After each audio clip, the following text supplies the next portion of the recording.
Food FM. The night comes alive with Graminphone.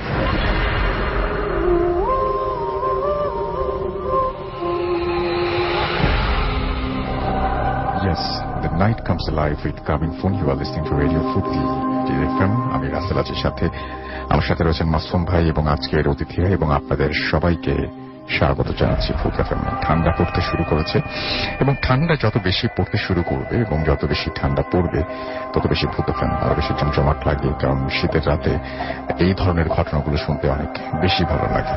তো আপনারা যারা সঙ্গে আছেন তাদেরকে জানিয়ে দিয়ে কিভাবে কমিউনিকেট করবেন, যদি যারা আমাকে লিখবেন, ঘটনা লিখে পাঠাবেন, তাদের জন্য আমাদের ইমেল অ্যাড্রেসটা মনে রাখাটা খুব জরুরি। আমাদের ইমেল অ্যাড্রেস হচ্ছে foodfm@radiofurti.fm, which is bhwtfm@radioforti.fm। আপনার নাম, ঠিকানা এবং ফোন নাম্বার সহ আপনার জীবনে ঘটে যাওয়া বা আপনার জানা সেরা ঘটনা লিখে পাঠিয়ে দিন আমাদের কাছে। ঘটনার শুরুতে অবশ্যই উল্লেখ করুন যে আপনি ঘটনাটি স্টুডিওতে এসে শেয়ার করতে চান নাকি আপনি চান আপনার ঘটনা আমরা পড়ে শোনাই। যারা দেশের বাইরে রয়েছেন তারা সরাসরি অডিও ক্লিপ পাঠাতে পারেন বা লিখেও পাঠাতে পারেন ঘটনাটি। আর আমাদের সাথে ফেসবুকে যদি জয়েন করতে চান তাহলে আমাদের অ্যাড্রেস হচ্ছে www.facebook.com/radio.furti and www.facebook.com/foodfm.russell। আমাদের যে পোস্ট দুটো রয়েছে সেই পোস্ট দুটোতে আপনি লাইক দিন, কমেন্ট করুন, শেয়ার করুন, যেটা আপনার ইচ্ছা, বাট আপনি আরো মানুষকে চেষ্টা করুন জানিয়ে দিতে ভূত এফএমের কথা এবং তাদেরকেও শুনতে উৎসাহিত করুন। তো যাই হোক, থ্যাংক ইউ ভেরি মাচ আমার সঙ্গে থাকার জন্য। এবং আজকে শুরু করবো একটা ইমেল দিয়ে, যে ইমেলটি আমাদেরই একজন লিসনারের পাঠানো, সেই ইমেলটা দিয়ে শুরু করব। তো পড়ছি তিনি ঠিক যেভাবে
বলে যে ছোট মামা মিলে যখন তারা 10 নম্বরের দিকে কম্পিউটার শিখতে যেত তখন এই ঘটনা ঘটেছিল এবং ওই সময় প্রথম নাকি ভৌতিক কিছুই হয়নি, কিন্তু যত দিন যেতে লাগলো ততই নাকি আস্তে আস্তে লোকজন এই ব্যাপারগুলো ফেস করতে শুরু করলো। ঘটনাটি একদম সত্যি। আমি আরো কয়েকজনকে জিজ্ঞেস করেছি, তারাও একই কথা বলেছে। ভূত এফএমের আমি নিয়মিত শ্রোতা, সম্ভব হলে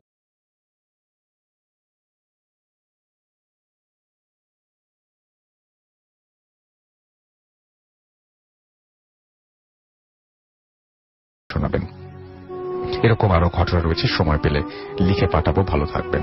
তো এই ছিল মূলত ঘটনা, এবং এই ঘটনাটি লিখে পাঠিয়েছেন কলকাতা থেকে আমাদের একজন, যিনি তার নাম শেয়ার করতে নিষেধ করেছেন, সুতরাং তার নামটি শেয়ার করলাম না। কিন্তু ঘটনাটি খুব অদ্ভুত।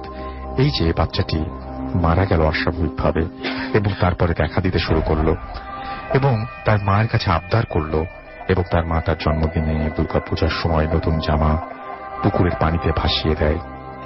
এই ব্যাপারটা যতটা দুঃখজনক ঠিক ততটাই রহস্যময়, এবং এলাকার মানুষজন একসময় একজন বাচ্চার পরে তো আরেকজন বাচ্চা ডুবে যায় পুকুরে, এবং দুজনকে একসময় দেখতে শুরু করে। ব্যাপারটা খুবই অদ্ভুত লেগেছে আমার কাছে। আশা করছি আপনাদের কাছেও সামান্য অদ্ভুত লেগেছে।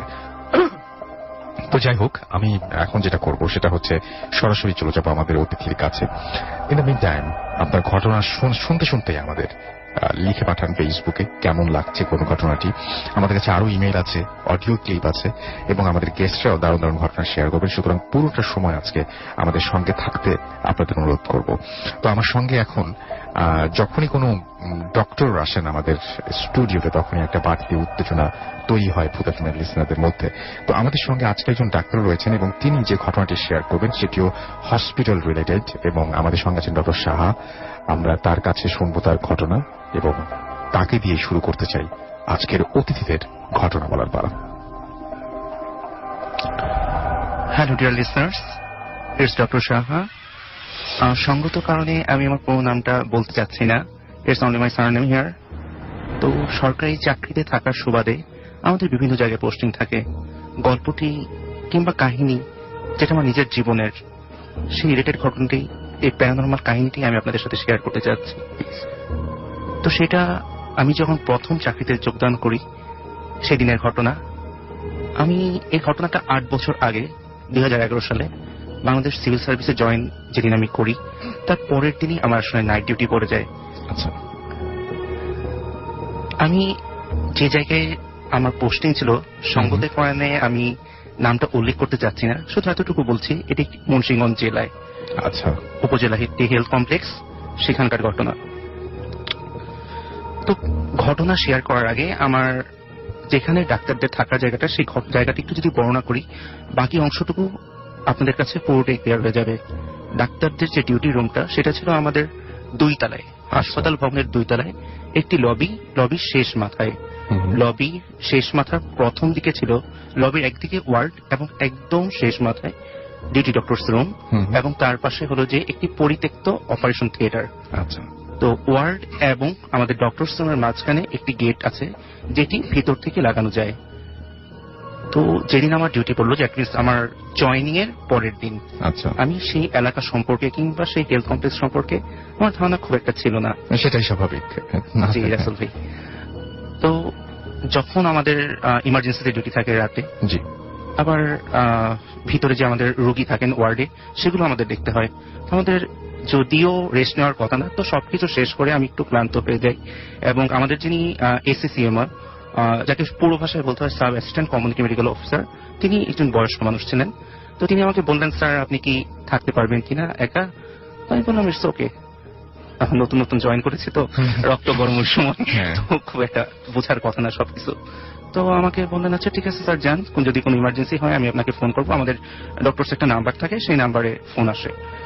তো আমি উপরে ওয়ার্ডে রোগী যেগুলো আছে ফলো আপ দেওয়া দরকার, যেগুলো একটু ইমার্জেন্সি, সেগুলো দেখে আমি আমার রুমে চলে আসলাম। সিস্টারকে বলে যদি কোনো ইমার্জেন্সি হয় আপনি আমাকে প্লিজ জানাবেন। তো আমি ভিতর থেকে, যেটা আমি আপনাকে আগেই বলেছিলাম আপনাদের রাসেল ভাই, সেটা হলো যে মাঝখানে আটকানো যায় তালা দিয়ে, চাবি দিয়ে আমি তালা দিয়ে আটকে আমি আমার রুমে, মানে জাস্ট রেস্ট নেওয়ার জন্য রুমটায় আসি।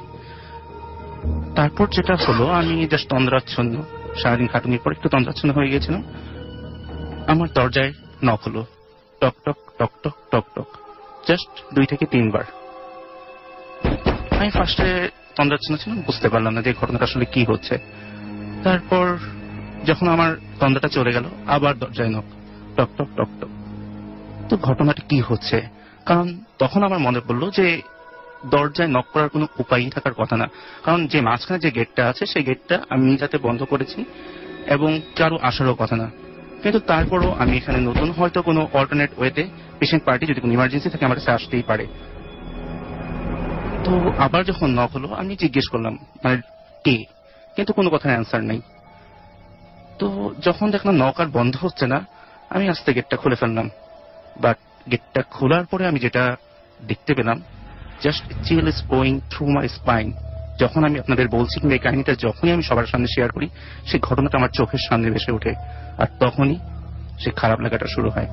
আমি দেখলাম যে অপারেশন থিয়েটার কথা আপনাদের বলেছিলাম, ওই একটা অপারেশন থিয়েটারটা, তার সামনে একজন মধ্যবয়স্ক নারী দাঁড়িয়ে আছে এবং তিনি জাস্ট হাত দিয়ে ইশারা করছে তার দিকে যেন আসি। মানে এটা তো হওয়ারই কথা না, কোথা থেকে আসবে মহিলা, কখনোই কোনো সম্ভব না। আমি জাস্ট স্টান্ট হয়ে তার সামনে দাঁড়িয়ে রইলাম, আমার গেটটার সামনে। তো আস্তে আস্তে আস্তে এরপর যেটা দেখলাম, আমাদের যেটা আমি বলতে ভুলে গেছি সেটা হলো যে আমাদের যে থাকার জায়গা তার পাশে একটা পুকুর ছিল, মজা পুকুরই বলেন। আস্তে আস্তে আস্তে গ্রিল দিয়ে সেই নারী প্রতিমাটা কিংবা নারী মূর্তি যাই বলেন, সেই গ্রিল দিয়ে আস্তে আস্তে আস্তে আস্তে বাইরে চলে সেই পুকুরের জলে আস্তে আস্তে মিশে গেল। আমি আস্তে আস্তে আমি আমার রুমে ফিরে আসলাম। সারাটা রাত না ঘুমিয়ে আমি জেগে রইলাম। পরদিন সকালবেলা আমি আমার যিনি সিনিয়র আছেন, সিনিয়র কলিগ আরএমও, তাদের সাথে ব্যাপারটা আমি শেয়ার করলাম যে আমি এরকম একটা প্যারানরমাল একটা অবস্থার মুখোমুখি হয়েছি, ব্যাপারটা আসলে কি। তারা আমাকে যেটা বললো যে তুমি ভালো করেছো যে তুমি কোনো সারায় আগায়া যাও না, কিংবা এরকম এরকম ঘটনা আগেও ঘটেছে, বাট নারী মূর্তি কিংবা এই ধরনের কোনো কিছু আমরা দেখিনি, তবে এরকম ঘটনা ঘটছে। তো তারপর আমাদের যিনি ওখানকার প্রধান, আমরা বলি ইউএইচএফপিও স্যার, উপজেলা health and family planning officer, তাকে আমি শেয়ার করলাম না ব্যাপারটা, জাস্ট বললাম যে স্যার রুমটা তো আমাদের অনেক দূরে সরে গেছে, আমরা যদি ওয়ার্ডের পাশে, ওয়ার্ড থেকে অনেক দূরে আছে, তো ওয়ার্ডের পাশে যদি ডক্টরস রুমটা থাকে it's will be good for communication with the patients, এটা আমাদের জন্য ভালো হয়। তো তিনি আমার কথাটা শুনলেন, আমাদের রুমটা ওইদিকে নিয়ে আসলেন। তো আমি যতদিন ওইখানে ছিলাম, নাইট ডিউটি পড়েছে 3-4টা পড়েছে, 2 মাসের মতো ছিলাম আমি সেই হেলথ কমপ্লেক্সে। আমি আর ওই ধরনের কোনো কাহিনীর সাথে কিংবা ওই ধরনের কোনো সিচুয়েশনের সাথে আর আমার দেখা হয়নি। আপনি একটু বলবেন যে আপনি যে মহিলাটিকে দেখেছিলেন সেই মহিলাটি মানে কেমন, মানে এমনিতে নরমালি মানুষের মতো নাকি মূর্তির মতো, নাকি তার পোশাক আশাক কেমন, দেখতে যতটুকু পেরেছিলেন সেটা কি এইভাবে? মানে মূর্তি তো বুঝে মানে দেখাই যাচ্ছে যে একটা মধ্যবয়স্ক মহিলা, মানে নরমালি যেরকম লাগে যে শাড়ি পরে থাকলে যেরকম লাগে সেরকমই, একদম নর্মাল মানুষের মতো, এবং আপনার নিজের চোখের সামনে পুরো জিনিসটা ঘটেছে। এবং এই ঘটনা তো বাকি অংশ আছে যেটা আমরা আরেকটু পরে শুনবো, এবং তার আগে আমরা আরো একটা ঘটনা শুনে আসি। আমাদের আরো একজন অতিথি এখানে আছেন, এবং সেই অতিথির কাছে যাওয়ার আগে আমরা যেটা করব সেটা হচ্ছে আমরা আমাদের কিছু আজকের পাঠানো আপনাদের কমেন্ট পড়ব। আমি দেখতে পাচ্ছি মুনতাসির আহসান আমাদের বলছেন প্রথমবার লাইভ শুনছেন, থ্যাংক ইউ ভেরি মাচ আমাদের সঙ্গে থাকার জন্য।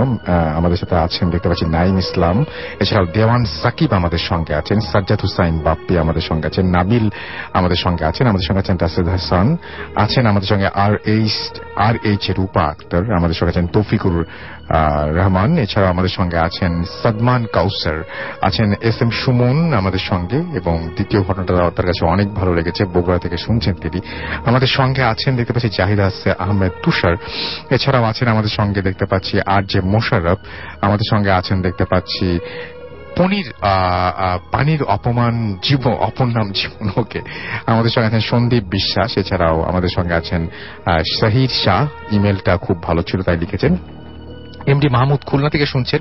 সেকেন্ড স্টোরিটা দারুণ লেগেছে সেটা বলেছেন। আমাদের সঙ্গে আছেন দেখতে পাচ্ছি তাহসান হুসাইন, এছাড়াও আছেন আমাদের সঙ্গে বিরাজ, আছেন আমাদের সঙ্গে এছাড়াও মাহমুদ জায়ান আহমেদ, আমাদের সঙ্গে আছেন আরো অনেকেই।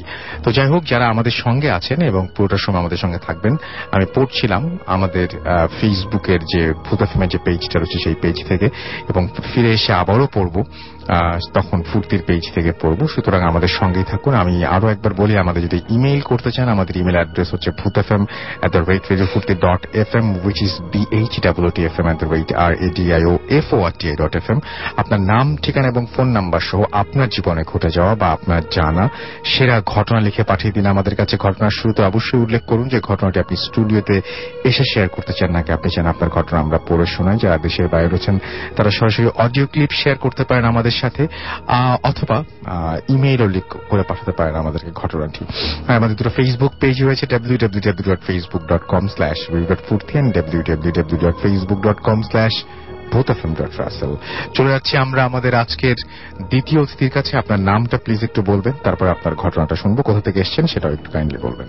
আসসালামু আলাইকুম রাসেল ভাই, আমি সাজ্জাদ রহমান। জি, এসেছি পশ্চিম শাহরাপাড়া, মিরপুর, ঢাকা থেকে। জি, শুরুতে আমি আপনাকে ধন্যবাদ জানাচ্ছি আমাকে ইনভাইট করার জন্য। Thank you so much. এবং যারা শুনছেন ভূত এফএমের শ্রোতাবৃন্দ এবং আমার ফ্যামিলি ফ্রেন্ডস সবাইকে আমি শুভেচ্ছা জানাচ্ছি। তো আমি আমার ঘটনাতে চলে যাচ্ছি। এই ঘটনাটি আমার নানির সাথে ঘটে যাওয়া 1960 সালের দিকের একটি ঘটনা। আচ্ছা। আমার নানি বাড়ি শরীয়তপুর জেলার জাজিরা উপজেলার নগরবলিয়া নামক গ্রামে। আমার নানি একদিন মধ্যরাতে ঘুমিয়েছিলেন। তিনি হঠাৎ স্বপ্নে দেখতে পেলেন এক লোক তাকে বলছে, তুই একটি ব্যাঙের মণি পেয়েছিস, এই মণির মাধ্যমে তুই অনেক ধন সম্পদের মালিক হতে পারবি এবং এই মণির দ্বারা তোর অনেক উপকার সাধিত হবে। দেখেন, এই যে ব্যাঙের মনির কথা বলছেন, এটা তো এমনিতে গল্পতেও থাকে, কিন্তু এটা আপনার নিজের নানির সাথে ঘটেছে। নিজের নানির সাথে, এবং এটা আপনার ফ্যামিলির সবাই এটা জানে। ওকে। তো নানি এরপরে এই স্বপ্নটি দেখলো এবং সেই সাথে সেই লোকটি আরো বলল নানিকে যে এই ঘটনা যদি তুই কাউকে বলিস তাহলে তোর সন্তানাদি হবে না, তোর ভবিষ্যতে অনেক ক্ষতি হবে। তো সেই সময় যেহেতু বিদ্যুতের পর্যাপ্ত ব্যবস্থা ছিল না, সেই সূত্রে নানি ওই রাতে হেরিকেন দিয়ে সেই তার যে পুকুর ঘাট, বলে রাখা ভালো নানির একদম ঘরটি পুকুর ঘাটের সন্নিকটেই অবস্থান করেছিল। তো নানি সেখান থেকে যে দেখলো ব্যাঙের মণিটি জল জল করছে, সেটি এনে সযত্নে রেখে দিল। 2-3 দিন খুব ভালোই চলছিল। হঠাৎ আমার নানা ভাই একদিন দেখতে পেল যে এটি কিসের মণি বা এটি কি, নানির কাছে জিজ্ঞেস করলো। তখন নানি তার যে ঘটনাটি ঘটেছে সেটি নানার সাথে শেয়ার করলো। পরবর্তীতে এটি শেয়ার করার একদিন পরেই রাতে নানি আবার স্বপ্নে সেই লোকটি তাকে বলছে, এটি তোর স্বামী যেহেতু দেখেছে, তোর এখন এগুলার রাখা যাবে না, তুই এটি ফেরত দিয়ে দে।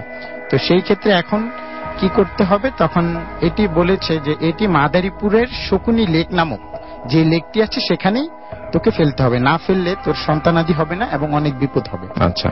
তখন নানি এটি দেখে তার ঘুম ভেঙে গেল। ঘুম ভেঙে সে দেখে তার ঘরের সামনে শত শত ব্যাঙ এসে হাজির হয়ে গিয়েছে এবং ব্যাঙগুলো প্রচুর ডাকাডাকি করছে। তখন নানি নানাকে ডাক দিল। নানি নানা দুজনই দেখলো প্রচন্ড ব্যাঙ, তারা প্রচুর ভয় পেল। তো সেই দিন ঘটনার পরে তার 2-1 দিন পরে নানি তার মামার সাথে উক্ত ঘটনাটি শেয়ার করে। তখন তার মামা একজন দিনদার ব্যক্তি ছিল, সে একজন হুজুরের কাছে তার ভাগ্নির এই ঘটনাটি শেয়ার করলেন। তো সেই হুজুর জিন চালান করতে পারতেন। তখন জিন চালানের মাধ্যমে নানির উক্ত ঘটনাটি বললেন। তখন হুজুর যা বললেন সেই জিনের মাধ্যমে জানতে পেরে বললেন, এটি একটি তোমার ভাগ্নির সাথে লোভের সম্পর্ক করতে চেয়েছিল, এর মাধ্যমে সেই জিন পরবর্তীতে আমার নানির উপরে ভর করতে চেয়েছিল। তো তখন সেই হুজুর বলল, এটি আমি শকুনি লেকের মধ্যে ফেলে দিয়ে আসব। তখন তার পরের দিন সেই হুজুর সেই মণিটি, ব্যাঙের মণিটি মাদারীপুরের শকুনি লেক নামক যে লেকটি আছে সেখানে ফেলতে গেল। যখন মণিটি ফেলতে গেল তখন একটি অদ্ভুত ঘটনার উপক্রম হলো। কোথা থেকে যেন হাজার হাজার ব্যাঙ এসে সেই লেকটি কানায় কানায় পরিপূর্ণ হয়ে গেল। মনে হচ্ছে এটি একটি ব্যাঙের lake.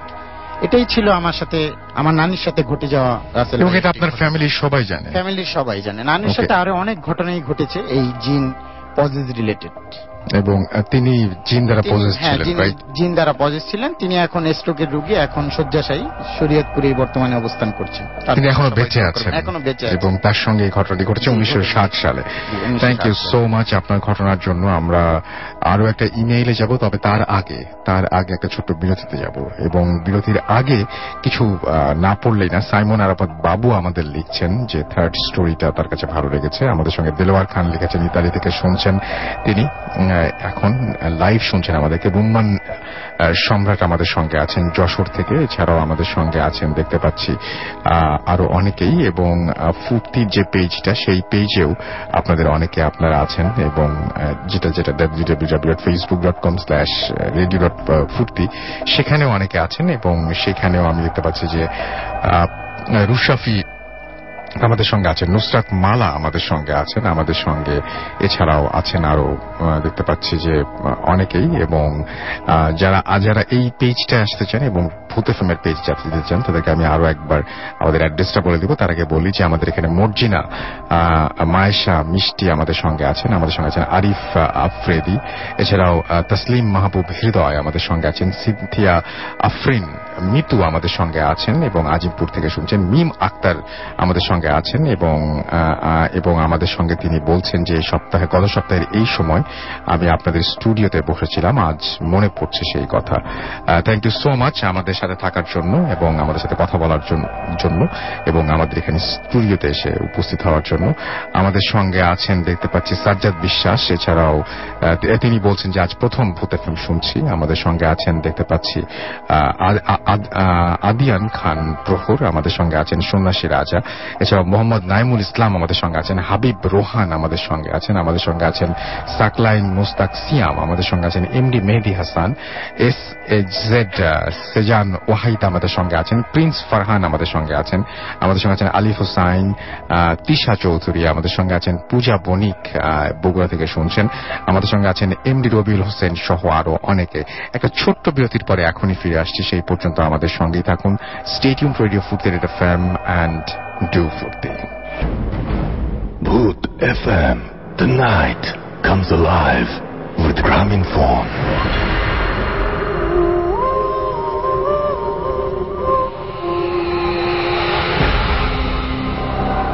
Yes, the night comes alive with Graminphone. শুনছেন রেডিও ফুর্তি FM। আমি রাস্তাল আছি, সাথে আমার সাথে রয়েছে মাসুম ভাই এবং আজকের অতিথিরা, এবং চলছে ভূত এফএম। আর এই মুহূর্তে ভেবেছিলাম একটা ইমেইল পড়বো, তবে তার আগে আমরা একটু ডক্টর সাহেবের কাছে তার ঘটনা শুনেছি। এবং আপনারা সবাই শুনেছেন যে তিনি একটা প্রত্যন্ত অঞ্চলে একটা হসপিটালের যে একটা অদ্ভুত দৃশ্যের সম্মুখীন হন। তিনি যখন তার রেস্ট রুমে ছিলেন তখন তিনি হঠাৎ করে দেখতে পান এক মহিলাকে, যে মহিলা গ্রিল ভেদ করে পাশের একটা পুকুরে সরাসরি গিয়ে পড়ে, এবং সেটা তার চোখের সামনেই ঘটে যায়, এবং তিনি তো মিলিয়ে যান বোধ হয় একটা সময়, তাই না? তো যেতে যেতে মিলিয়ে যান। তো এই ঘটনাটা উনি ভেবেছিলেন যে ওই জায়গার সমস্যা, কিন্তু পরবর্তীতে তার সাথে কি ঘটলো এখন সেটা শুনবো আমরা। তো ডক্টর সাহা, আমরা শুনি আপনার ঘটনার বাকি অংশটা। জি রাসেল ভাই, that would be okay if that happened or finished at that time, কিন্তু সেটা হলো না। তো আমার মনে যেটা প্রশ্ন ছিল সেটা হলো, is that place really haunted or is something going to happen with me? তো যেটা হলো সেটা হলো, আমি ওই জায়গায় ওই জায়গাটা আমি যেটা বলছিলাম যে আমি ওখানে 2 মাসের মতো ছিলাম। তো 2 মাস পর আমার পোস্টিং চেঞ্জ হয়ে যায় এবং আমি ঢাকার একটি হাসপাতালে আমি আবার আমার কর্মজীবন যেটা আমাদের আছে সেটা চলতে থাকে, সেখানে আমার পোস্টিং ছিল। এই ঘটনাটাও একইভাবেই হলো। সেদিনও আমার একটি নাইট ডিউটি ছিল। ওটাও একটি পুরনো হাসপাতাল, সঙ্গত কারণে সেই হাসপাতালের নাম আমি এখানে বলতে পারছি না, দরকারও নাই। তো সেখানে আমার নাইট ডিউটি চলছিল। তো আমি একইভাবে একদিন রাতের বেলা ডিউটি করছি। এই সময় হলো যে কোনো একটি কারণে আমি আমার রুমে যাই। ওই সময়ও 3টা, 3:30 এরকম বাজে। তো আমি যখন রুমটা খোলা রেখে আমি জাস্ট ওয়াশরুম থেকে বের হই, আমি ঠিক সেই নারী মূর্তিকে আবার আমার সামনে দেখি। She didn't cause any harm to me. I was only seeing her, that's all. তিনি আবার আস্তে আস্তে আস্তে যে রেলিংটা ছিল সেটা দিয়ে মিলিয়ে যান। তো যেটা এই ঘটনাটা হওয়ার পর আমি ওনাকে ফ্রিকুয়েন্টলি দেখতে থাকি, মানে তিনি আছেন, সে আমার কোনো হার্ম করছেন না, বাট তাকে আমি দেখতে থাকি।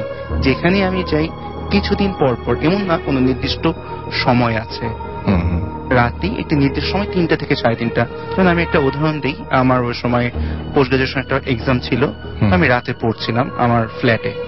তো সেই সময় আমি দেখলাম যে রাত 3টা থেকে 3:30 হবে ওই সময়ও। তো আমি রাতে পড়ছিলাম, আপনি অবশ্যই ওয়াকিবল আছে, ডাক্তারদের একটু পড়াশোনা বেশি থাকে পরীক্ষার সময়। তো যখন আমি পড়ছি, মানে জাস্ট মুখের সামনে আমার পড়ার বইটা আছে, তো আমি নিচের দিকে একটু তাকানোর সময় দেখলাম যে সাদা 2টা পা দেখা যাচ্ছে। ওই সময় আমার ওয়াইফ আমার ফ্ল্যাটে ছিলেন না, আমি জাস্ট ফ্ল্যাটে একা পড়াশোনা করছিলাম। যখন আমি আমার সামনের থেকে বইটা সরে ফেললাম চোখের সামনে থেকে, that lady was standing in front of me. তো সেই সময় আমি just same lady, right? Same lady, মানে অন্য কেউ না, উনি ছিলেন। তো আমি এটার সাথে আস্তে আস্তে হ্যাবিচুয়েটেড হয়ে গিয়েছিলাম যে আমি তাকে দেখবই। কিন্তু ওই দিন ফ্ল্যাটে আমি একা ছিলাম বলতে গেলে, আর আমার ব্রাদার ইন ল ছিলেন, তিনি আলাদা ঘরে ঘুমাচ্ছিলেন। তো আমি দেখার পর সে আস্তে আস্তে চলে গেল। এরকমই কয়েকবার ঘটনার সাথে আমি আস্তে আস্তে হ্যাবিচুয়েটেড হয়ে গেলাম। আমার ফাদার, তিনিও একজন ডক্টর, তিনি এই ব্যাপারগুলো খুব একটা বিশ্বাস করতেন না, ব্যাপারগুলো যে এরকম হচ্ছে। কিন্তু পাশাপাশি যেটা দেখা গেল, আমার কিছু স্লিপ ডিসঅর্ডার ডেভেলপ করলো এই ঘটনা হওয়ার পর থেকে আমার জীবনে। যে মনে করেন যে আমি পাশে যিনি আছেন তাকে আমি চিনতে পারছি না ঘুমের ঘোরে, কিংবা হঠাৎ করে উত্তেজিত হয়ে যাচ্ছি, এইরকম ব্যাপারগুলো। মানে জিনিসগুলো আমার জন্য খুব শুভকর ছিল না, কিংবা আশেপাশের মানুষদের জন্য। তো আমার ফাদার ইন ল, তিনি কিছুটা আমার সাথে কথা বলার পর ব্যাপারগুলোর সাথে একটু তার কাছে মনে হলো জিনিসটা something paranormal is going here. তো তিনি আমার ব্যাপারগুলো নিয়ে একজন কুমিল্লার দিকে একজন সন্ন্যাসী টাইপের বলেন এরকম একজনের সাথে, একজন সাধু পুরুষ, তার সাথে ব্যাপারগুলো নিয়ে একটু ডিসকাস করলো এবং আমার ব্যাপারে বলল। তো তিনি ওখান থেকে যেটা বুঝতে পারলেন, যে যেটা আমি একজন ডক্টর হলেও আমার কাছে যেটা বলতে বাধ্য হচ্ছি, যে প্যারানর্মাল ব্যাপারটা হচ্ছে, তিনি যেটা খুঁজে বের করলেন, আমার সাথে পরিপ্রভাব আছে, পরির একটা কানেকশন আছে। যিনি আমাকে পেয়েছেন অনেক ছোট থাকতে। আমি আমার দেশের বাড়িতে কোন নদীর পাশে আমি যাচ্ছিলাম, সেই সময় আমি তার চোখে পড়ি, এবং সেই সময় থেকে উনি কোনো না কোনো ভাবে আছেন, বাট এটা এত প্রকট হয়নি। সেই সময় থেকে, যে ফার্স্ট আমি ইনসিডেন্টটা বলেছিলাম সেই উপজেলা হেলথ কমপ্লেক্সে, সেখান থেকে ফার্স্ট দেখা যায়। তারপর থেকে উনি একটা জাস্ট তাবিজের মতো কিংবা বন্ধনী জাতীয় নিয়ে আমাকে কিছু অ্যাপ্লাই করতে বলেন। সেই জিনিসটা আমি মানে শরীরে নেওয়ার পর থেকে তাকে আর দেখি না, বাট দেখি না বললেও আমি ফিল করি যে আমি একা না। আমি যখন একটা জায়গায় থাকি, কিংবা কোনো একটা আলাদা ফ্ল্যাটে থাকি, কিংবা কোনো জায়গায় মনে করেন এরকম ডিউটি থাকে, আমি ফিল করি আমার আশেপাশে কেউ আছে, আমি একা না, এরকম একটা ফিলিং আমার সবসময় কাজ করে। এবং এই জিনিসটাকে মনে করেন যে প্রতি বছর রূপোর জলে ধুয়ে আবার আমাকে পড়তে হয়। এটা প্রতি বছরই ওয়ান্ডারিং যে মানে সিন্স ইউ আর ডক্টর, আপনি বলছিলেন যে আপনার পড়াশোনাও ওই সময় অনেক প্রেশার ছিল। তো আপনার কাছে আমার একটাই, মানে জাস্ট আমার কাছে মনে হলো জিজ্ঞেস করি, যে আপনি হয়তো ভালো উত্তর দিতে পারবেন এটা। সেটা হচ্ছে যে আপনার কেন ওই সময়টা মনে হলো না যে এটা হয়তো স্ট্রেস থেকে অ্যাংজাইটিটা হচ্ছে বা এরকম ধরনের, যেহেতু since you are a doctor, তো আপনার কেন এরকম না মনে হয়ে কেন আপনি জিনিসটাকে একটু প্যারানর্মাল বলে ধারণা করতে পারলেন? বা কারণ যখন এটা প্রথম শুরু হয়, কিংবা অন্যান্য সময় আমি যখন দেখি, সেই সময় তোমার পড়াশোনার কোনো স্ট্রেস ছিল না। আমি জাস্ট একটা ইনসিডেন্ট বললাম যে আমার ওই সময় পরীক্ষা ছিল, এটা একটা এক্সাম্পল, যে একটা অনেকগুলো ঘটনার মধ্যে একটা সময়, যে ওই সময় আমি তাকে দিয়েছি। It's also an example Russell ভাই। মানে স্ট্রেসের সাথে যদি হতো, আমি কিন্তু জিনিসটা অনেক লজিক্যালি চিন্তা করেছি। আরেকটা কোয়েশ্চেন আমার কাছে আছে, যে আপনি সবসময় বলছেন যে কেউ, আপনি ইউ আর নট অ্যালোন, আপনার সবসময় মনে হচ্ছে কেউ না কেউ আপনার সঙ্গে আছে। এই যে এই ফিলিংটা কি একা থাকলে হয়, নাকি সবসময় আপনার মানে আপনার সাথে যখন কেউ থাকে তখন আপনার হঠাৎ মনে হয় যে না, কেউ একজন আছে আপনার সাথে? না, জিনিসটা হলো যে আমি যখন আমার ফ্ল্যাটে একা থাকি, সেই সময়টা আমি ফিল করি যে আমার আশেপাশে কেউ আছেন। আমার কোনো হার্ম কিন্তু হচ্ছে না, সেটা তো হ্যাঁ কোন বুঝতেই পারছি। ধরনের হার্ম আমার সে করতেছে না, But আপনি feel বাট করছেন। আমি ফিল করতেছি আমি একা না। এটা কিন্তু অনেক অস্বস্তিকর একটা ব্যাপার, খুবই যে আমি অস্বস্তিকর। জানি যে কেউ নাই, বাট আমি ফিল করতেছি আমার আশেপাশে কেউ আছেন। কোন সময় যিনি আছেন সেটা কি সেই মহিলাই বলে মনে হয় আপনার, নাকি অন্য কারো কথাও মনে আমি হয় তো আর কোনো কাউকে সময়? দেখিনি ভাই। এইভাবে কোন সময় দেখেননি, না, বাট না, আপনি না, আমি ফিল তো করতে, একজনকেই দেখছি, আর কেউ তো কিন্তু আপনি ছিল না। ফিল করতে পারেন যাকে, তাকে আজ পর্যন্ত তার সাথে আপনার দেখা হয় নাই, বাট আপনি মনে না, না, করতে, আমি তো প্রথমেই যে না না আমি তা বলছি না, আমি বলছি যে আপনি আপনার যে সবসময় মনে হয় যে আপনি একা না, জি হ্যাঁ, তো এটা মানে সেকেন্ড কাউকে তো আপনি আর কখনো দেখেননি, না, ওই একজনকেই দেখেছেন। এবং তারপর থেকে আপনার তো এই ঝামেলাটা শুরু হয়েছে তো তারপর থেকেই, যখন জি জি জি ওই প্রথম- ঘটনার পর ওই থেকে, ঘটনার first পর থেকে। ওই ইনসিডেন্টটা আচ্ছা, আমার তখনই সন্দেহ ছিল, যখন আমার সিনিয়র কলিগকে জিজ্ঞেস হ্যাঁ, করি হ্যাঁ, হ্যাঁ। যে এরকম প্যারানরমাল কিছু তারা দেখছে কিনা। তারা কিন্তু জিনিসটা হ্যাঁ বলেছে, বাট কোনো নারী মূর্তির কথা বলে নেই। এক একজন হয়তো এক এক রকম ভাবে এক এক রকম দেখছে, কিন্তু নারী হ্যাঁ। মূর্তি কিছু নেই। তো আচ্ছা। যেহেতু উনি আমার সাথে রয়েই গেল, হ্যাঁ, আমি যখন আমার পোস্টিং চেঞ্জ হচ্ছে, বাট উনি কিন্তু আমাকে চাচ্ছে না, এখনো পর্যন্ত সেই একই অবস্থা। একই অবস্থা। এখন কিন্তু আমি দেখি না তাকে, আচ্ছা। It's a feeling. আচ্ছা, ওকে।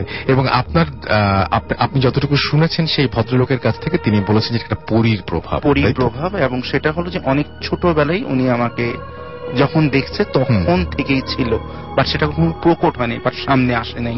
আচ্ছা, এই যে এই ফিলিংটা, আপনি ভয় পান না কোনো সময়? মানে ভয় লাগে না? অস্বস্তি, অস্বস্তি লাগে বেশি। কারণ আমি ভয় পাই না এই কারণে যে তিনি ওরা হার্ম হার্ম করছে না, করে রাইট? তিনি কিন্তু আমার কখনো কোনো হার্ম করে নাই, এই জন্য তার সেই ভয়টা নেই। রাইট। যেটা যিনি আমার ফাদার ইন ল যখন গিয়েছিলেন যার কাছে, সে একটা জিনিস ভয় পাচ্ছিল, যে যখন এরকম ইনস্টিংক্ট গুলো যখন একজনের সাথে থাকে, মানে যদি সে লেডিস মানে পড়ি কিংবা এরকম একই রকম, মানে দ্যাট মিনস তিনি ভয় পাচ্ছিলেন যে মানে আমার সাথে আমার ওয়াইফের কোনো সমস্যা হয় কিনা এটা নিয়ে। মানে তারা আচ্ছা, কিন্তু হ্যাঁ। চায় না যে একই রকম অন্য কেউ তার সাথে থাকুক। হ্যাঁ, এটা খুবই এই জিনিসটা লজিক্যাল কিন্তু একটা তারা চায় না। চিন্তা, এবং এরকম বহু ঘটনা ঘটেছে। এই এবং সমস্যাটা হয়নি। I am still very happy with my wife, এবং আমার কনজুগালের যথেষ্ট ভালো। বাহ, চমৎকার চমৎকার। থ্যাংক ইউ সো মাচ আপনার ঘটনা শেয়ার করার জন্য। এবং আমি শিওর যে ভাবি is listening to us, and আমার মনে হয় যে I know you are listening. Russell ভাই, please say hi to her. Yes, of course, hello. So আমরা এখন চলে যাব আমাদের পরবর্তী অতিথির কাছে, এবং তার সাথেও আমরা তার কাছে একটা ঘটনা শুনবো, এবং সেকেন্ড যে ঘটনাটি, সেই ঘটনাটি তিনি শেয়ার করবেন। আমরা চলে যাই তার সেই ঘটনায়। আর একবার আপনার নামটা প্লিজ একটু সবার আগে শেয়ার করবেন, তারপর আপনি কোথা থেকে এসেছেন সেটা শুনবো, এবং তারপর আপনার ঘটনায় যাব। এগেইন আমি সাজ্জাদ রহমান, জি। পশ্চিম শেওড়াপাড়া, মিরপুর। জি। যে আমি যে সেকেন্ড যে স্টোরিটা বলবো, এটাও আমার নানির সাথে ঘটে যাওয়া একটি ঘটনা। তো এই ঘটনার একটু প্রেক্ষাপট না বললেই নয় রাসেল ভাই। নানি যখন নববধূ হয়ে আমার নানা বাড়িতে আসলো, তখন তার 2-3 মাসের মধ্যে ঘটে গেল এই ঘটনাটি। নানি যখন তার বাবা বাড়ি মাদারীপুর থেকে যখন শরীয়তপুরে আসে, তখন যাতায়াত ব্যবস্থা, এটা 1955-60 সালের দিকের ঘটনা। ওই সময় যোগাযোগ ব্যবস্থা এত ভালো ছিল না। তো যেই কারণে দেখা যেত নানুদের বাড়ি থেকে যে লঞ্চ ঘাট, তার দূরত্ব প্রায় 2 ঘন্টার মতো, এবং এটা আচ্ছা। পুরো হাঁটার রাস্তা ছিল। তো বলে রাখা ভালো, গ্রামের বাড়িতে কিন্তু সন্ধ্যা 7টা মানে অনেক রাত। তো সেই সময় আপনার সেই লঞ্চ ঘাট থেকে নানি ছিল, সাথে আমার নানা ছিল, নানার 2টা চাচা ছিল, এই 4-5 জন মিলে তারা বাড়ির উদ্দেশ্যে রওনা হলো। পথিমধ্যে নানি কোনো একটা বড় আকারের গাছের সাথে সে আপনি ধাক্কা খেলো। ধাক্কা খাওয়ার পরে নানি দেখতে পেল লম্বা আকারের একটা বিড়াল। তো এই বিড়ালটি দেখার পরে নানি কিছুটা ভয় পেয়েছে, বাট সেই ওই মাত্র বিড়ালটি দেখেছে, আর কেউ বিড়ালটি দেখেনি। এটি ছিল এই ঘটনার মানে লিঙ্কেজ যদি আমি বলি, তাহলে এই ঘটনার সাথে এটি একটি যুক্ত করা যায়। তো নানি এরপরে বাসায় চলে আসে। এরপরে তার সাথে কিছু অদ্ভুত ঘটনা ঘটে। যেমন সে আপনার দেখা যেত ভর দুপুরে পুকুর পাড়ে বসে রয়েছে। দেখা গেছে সন্ধ্যাবেলা সেই তেঁতুল গাছ আমরা জানি যে অনেক চিকন থাকে, সেই তেঁতুল গাছের একদম মগডালে সে বসে আছে। তো এরকম কিছু অদ্ভুত ঘটনা ঘটতো। তো এই ধরনের ঘটনার ফলে সে দেখা যেত অনেক ছোট ছেলে মেয়েদেরকে প্রহার করছে। তো এই ধরনের ঘটনা দেখার পরে আমার যে নানার বাবা, সে ভাবলো যে আমরা কিছু হুজুর বা কবিরাজ এই টাইপের লোক দ্বারা দেখি সমাধান করতে পারি কিনা। আচ্ছা, যখন অনেক আলেম ওলামা, অনেক কবিরাজ দিয়েও চেষ্টা করার পরে হচ্ছিল না, পরবর্তীতে নানির যে মামা, উনি একজন দিনদার ব্যক্তি, না আমি প্রথম ঘটনাতেই বলেছি, তো উনি তখন ঢাকা থেকে মাদারীপুর যাওয়ার উদ্দেশ্যে লঞ্চে ওঠেন।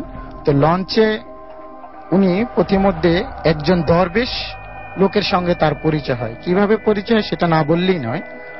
সেই দরবেশ যখন দরবেশের কাছে লঞ্চ কর্তৃপক্ষ ভাড়া চাইতে আসলো, তখন সেই লঞ্চ দরবেশ বলছিল যে আমার কাছে পর্যাপ্ত টাকা নেই, তাই আমি তোমাকে টাকা দিতে পারছি না। তখন লঞ্চ কর্তৃপক্ষের সাথে এক কথায় দুই কথা তাদের সঙ্গে বাদানুবাদ হয়। তো বাদানুবাদ হওয়ার পরে তো দরবেশ আপনার একটি দোয়া বা কালাম যাই বলি, সেটা পড়ার মাধ্যমে সে লঞ্চটিকে বন্ধ করে দেয়, চলন্ত লঞ্চটিকে বন্ধ করে দেয়। তখন লঞ্চের যারা যাত্রী ছিল তারা সবাই হা হুতাশ করে, কি হলো, হঠাৎ রাতের বেলা এরকম নদীর মাঝে লঞ্চ হঠাৎ বন্ধ হয়ে গেল, ভালো চলছিল। তখন সবাই ওই দরবেশের কাছে আকুতি মিনতি করে যে আপনি প্লিজ এই লঞ্চটিকে চলার ব্যবস্থা করে দিন। তো সেই দরবেশ সম্পর্কে না বললি না, সেই দরবেশ এসেছিল নাকি ভারতের কামরূপ কামাখ্যা, সেখান থেকে সে নাকি বাংলাদেশে ভ্রমণে এসেছিল, পথিমধ্যে ওই নানির মামার সাথে দেখা। পরবর্তীতে নানির মামা ওই ঘটনার পরে দরবেশের সাথে কথা বলেন, কথা বলার পরে বলেন যে এমন এমন আমার ভাগ্নির সাথে এই ধরনের ঘটনা ঘটছে, সে তো জিন দ্বারা আক্রান্ত বা জিন দ্বারা পজেস, আপনি কি এর সমাধান করতে পারবেন? বলেন হ্যাঁ চলেন তাহলে আপনার সাথে আমি যাই। বলে রাখা ভালো যে নানির বাবা বাড়ি মাদারীপুর শহরে। তো সেই দরবেশ ব্যক্তিটি নানির মামার সাথে সেই মাদারীপুর ওনাদের বাসায় গেল, যে নানিকে দেখলো। নানিকে দেখার পরে বলল, মা তোমাকে আমি একটি কাজ দিব, এই কাজটির মাধ্যমে আমি জানতে পারবো যে তুমি জিন দ্বারা আক্রান্ত কি না। তখন সে তার হাতে একটি দা টাইপের একটা অস্ত্র দিল। সেই অস্ত্র দিয়ে বলল যে তুমি একটি এই লম্বা কলা গাছের পাতাটা কাটবে, এই কাটার মাধ্যমে আমি দেখতে পারবো তুমি কি আসলেই জিন দ্বারা আক্রান্ত কিনা। তখন সে দেখলো একটি লম্বা আকারের সেই কলা গাছের পাতাটিকে সে সহজেই কেটে ফেললো। এর মাধ্যমে প্রমাণ হলো যে সে জিন দ্বারা আক্রান্ত। পরবর্তীতে সে বেশ কিছু রিচুয়াল যাই বলি আমরা সেই প্রসেস করে সে একটি কাচের বোতলে সেই জিনটিকে সে দোয়া কালাম যা বলি আমরা সেটার পড়ার মাধ্যমে সেই জিনটিকে সে বোতলবন্দি করতে পেরেছে, এবং বোতলের যে চিপনিটি বা মুখটি সেটি লাগিয়ে ফেলতে সক্ষম হয়েছিল। পরবর্তীতে সেই বোতলটি নানিদের বাড়ির পাশে একটি গাব গাছ ছিল, সেই গাব গাছের নিচে বোতলটি মাটি দিয়ে চাপা দিয়ে রাখা হয়। তো নানুর সাথে সেই জিনের আক্রান্ত থেকে নানু মুক্তি পেল, কিন্তু জিনের একটা যে আছর সেটা নানির সাথে এখনো অবধি রয়ে গিয়েছে। নানুকে আমরা মাঝে মাঝে দেখতে পাই চোখ বড় বড় লাল করে থাকে, কোরআন শরীফ পড়তে চায় না বা পড়তে পারে না, এরকম নানুর সাথে অনেক ঘটনা ঘটেছে। যদি আমি বলি 8 থেকে 10 বছর হলো নানির যে বোতলটি যেখানে পুঁতে রেখেছিল সেইখানেই তার ছোট ভাই ওইখানে ঘর তৈরি করার উদ্দেশ্যে ওই গাছটি কেটে ফেলে, এবং বাড়ির যেহেতু আমরা করতে হয়, আমরা রাসেল ভাই জানি যে পাইলিং করতে হয়, তো পাইলিং করার সময় যেহেতু এখানে বিল্ডিং করেছে, আমরা ধারণা করছি যে হয়তোবা বোতলটি ভেঙে গিয়েছে, অথবা বোতলটি মুখ খুলে গিয়েছে, অথবা বোতলটি ওইখানে অবশিষ্ট নেই। এটাই ছিল রাসেল ভাই ঘটনা আমার।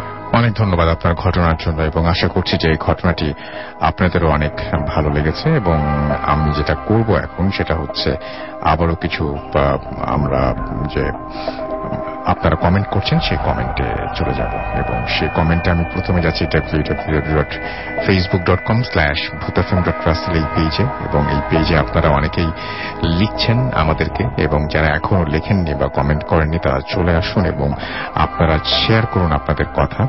আমরা জানতে চাই আপনাদের কাছ থেকে। আমাদের এখানে দেখতে পাচ্ছি সামিয়া সালসাবিল আমাদের সঙ্গে বরিশাল থেকে আছেন, অভিজিৎ গোস্বামী আমাদের সঙ্গে আছেন, এবং তিনি আমাদের সাথে আছেন এই মুহূর্তে।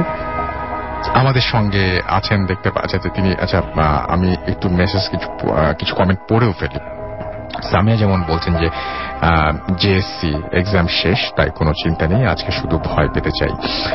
রক রায়ান আমাদের লিখেছেন ভূত এফএম যখন তিনি পাঠিয়েছিলেন তখনও তিনি ওয়েট করছিলেন ভূত এফএম এর জন্য। MI মুন্না আমাদের সঙ্গে আছেন, লিখেছেন আই লাভ ভূত এফএম, অলওয়েজ সাথে আছি। তমাল হোসাইন সৌদি আরব থেকে শুনছেন আমাদেরকে, অ্যাপের ছবি আপলোড করেছেন, তার মানে তিনি লাইভ শুনছেন আমাদেরকে এই মুহূর্তে অ্যাপ দিয়ে। আমাদের সঙ্গে আছেন দেখতে পাচ্ছি নূর ইসলাম দেওয়ান, এবং আমাদের সঙ্গে আছেন SK নাইমুর রহমান আকাশ, আমাদের সঙ্গে আছেন ইয়াসিন শারফারাজ শাফিন, বরিশাল থেকে তিনি শুনছেন, এবং আমাদের সঙ্গে তিনি বলছেন যে এটা ঘটনা শেয়ার করব, বাট এই জায়গাটায় ঘটনা শেয়ার না করে আপনি যদি আমাদের ইমেইল করেন, অর্থাৎ bhutfm@radiofurti.fm অ্যাড্রেসে যদি ইমেইল করেন তাহলে সেটা আমাদের জন্য অনেক বেশি কনভিনিয়েন্ট হয়, সেই স্টোরিটা পড়ে শোনাটা আমাদের জন্য অনেক সুবিধা হয়। আমাদের সঙ্গে আছেন দেখতে পাচ্ছি শিমুল, আমাদের সঙ্গে আছেন এছাড়াও ফারুক রেজা, আমাদের সঙ্গে আছেন সাজ্জাদ বিশ্বাস, এবং প্রথম তিনি আজ ভূত এফএম শুনছেন। ওয়েলকাম টু ভূত এফএম। অ্যান্ড তিনি গোপালগঞ্জের টুঙ্গিপাড়া থেকে শুনছেন। তার চাচাতো ভাই সাব্বির তিনি কাতার দোহা থেকে শুনছেন। বাহ, চমৎকার।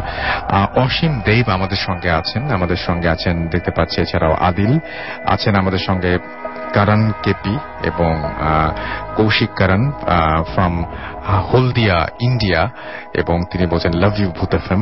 আমাদের সঙ্গে আছেন দেখতে পাচ্ছি এছাড়াও মোহাম্মদ আয়মান হাসান আছেন আমাদের সঙ্গে, শতর্ষি মন্ডল আমাদের সঙ্গে আছেন, MD সাদিক আমাদের সঙ্গে আছেন দেখতে পাচ্ছি, কাউসার আহমেদ আলম ফাহিম, MD রুম্মান সম্রাট আমাদের সঙ্গে আছেন, ইব্রাহিম রাজিন আমাদের সঙ্গে আছেন, তৌহিদ স্বাধীন আমাদের সঙ্গে আছেন মিম আখতার আমাদের সঙ্গে আছেন দেখতে পাচ্ছি, অনামিকা অনু, এছাড়াও আমাদের সঙ্গে সেজান ওয়াহিদ আমাদের সঙ্গে আছেন, রায়হান আফ্রিদি আমাদের সঙ্গে আছেন জাহিদ হাসান শাকিল, MD হাসিফ আছেন আমাদের সঙ্গে, আলিফ বিন সাইদ আছেন, MD রাজীব আমাদের সঙ্গে আছেন, MD নাসিম মল্লিক, সৈকত অর্ণব আমাদের সঙ্গে আছেন, সৌরভ ইসলাম ফাহিম আমাদের সঙ্গে আছেন এবং ছবি আপলোড করেছেন এবং তারা সেখান থেকে শুনছেন। আমাদের সঙ্গে আছেন দেখতে পাচ্ছেন সাজিন খান শান্ত, আর মশিউর আমাদের সঙ্গে আছেন, MD বাইজিদ আমাদের সঙ্গে আছেন, KR কামরুজ্জামান আমাদের সঙ্গে আছেন জাহিদুল মাহি, মিম আখতার সহ আরো অনেকে। আমরা যেটা করব সেটা হচ্ছে এখন একটা ছোট্ট বিরতিতে যাব, এবং বিরতির পরে আমরা ফিরে আসবো একটা অডিও ক্লিপ নিয়ে, এবং অডিও ক্লিপের পরে আমরা আবারও ইমেল নিয়ে ফিরে আসবো আপনাদের কাছে, এবং তারপরে অতিথির কাছে যাব। সেই পর্যন্ত আমাদের সঙ্গেই থাকুন। স্টে টিউনড রেডিও ফুর্তি FM and do ফুর্তি। Exclusively on FusionBD.com. Bhoot FM. The night comes alive with Grameenphone.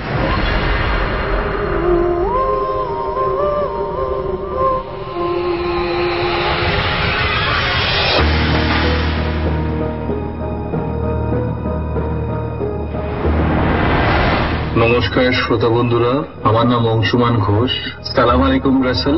আমি বেসিক্যালি কলকাতা, কিন্তু এখন কার্যক্রমে আমি ব্যাঙ্গালোরে রয়েছি, আর আমি রেগুলারলি ভূত এফএম শুনি। তো আমি যে ঘটনাগুলো বলছি ওটা খুব সিম্পল, কিন্তু this has got a very important and deep impact in my life. এরকম নয় যে আমি খুব ভয় পেয়ে গেছি কিংবা আমার খুব মানসিক কোনো প্রবলেম হয়েছে, এরকম নয়। আগে ভাবতাম হয় কিংবা হয় না, কিন্তু আমি এখন জানি যে এরকম হতে পারে। ঘটনাটা এত সিম্পল যে I did not have any other choice to believe in it. তো এটা 2005 এর ঘটনা, 2005 এর ঘটনা। আমি কলেজের নাম বলছি না, জায়গার নাম বলছি না, কেননা I was in north east, ইন্ডিয়ার নর্থ ইস্টে। জায়গাটা এতই ছোট যে ইঞ্জিনিয়ারিং কলেজ ওখানে একটাই আছে। এটা থার্ড ইয়ারের গল্প। 2005-এ আমার সেমিস্টার শেষ হয়।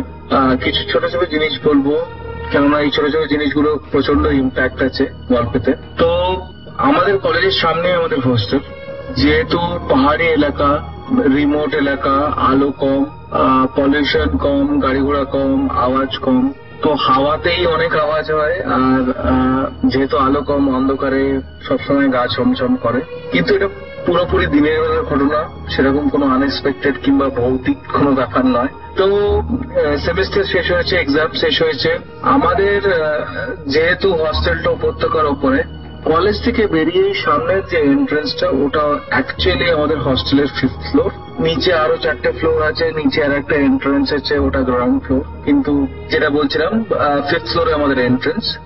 আমার ঘরটা হচ্ছিল ব্যালকনির একদম পাশে, মানে কি ফেসিং দি কলেজ, একদম এন্ট্রান্সের জাস্ট ওপরে লেফট হ্যান্ড সাইডে। তো ব্যাপারটা এরকমই যে পরীক্ষা শেষ হয়েছে, that's a kind of A celebration, তো সবাই বাইরে যাচ্ছে।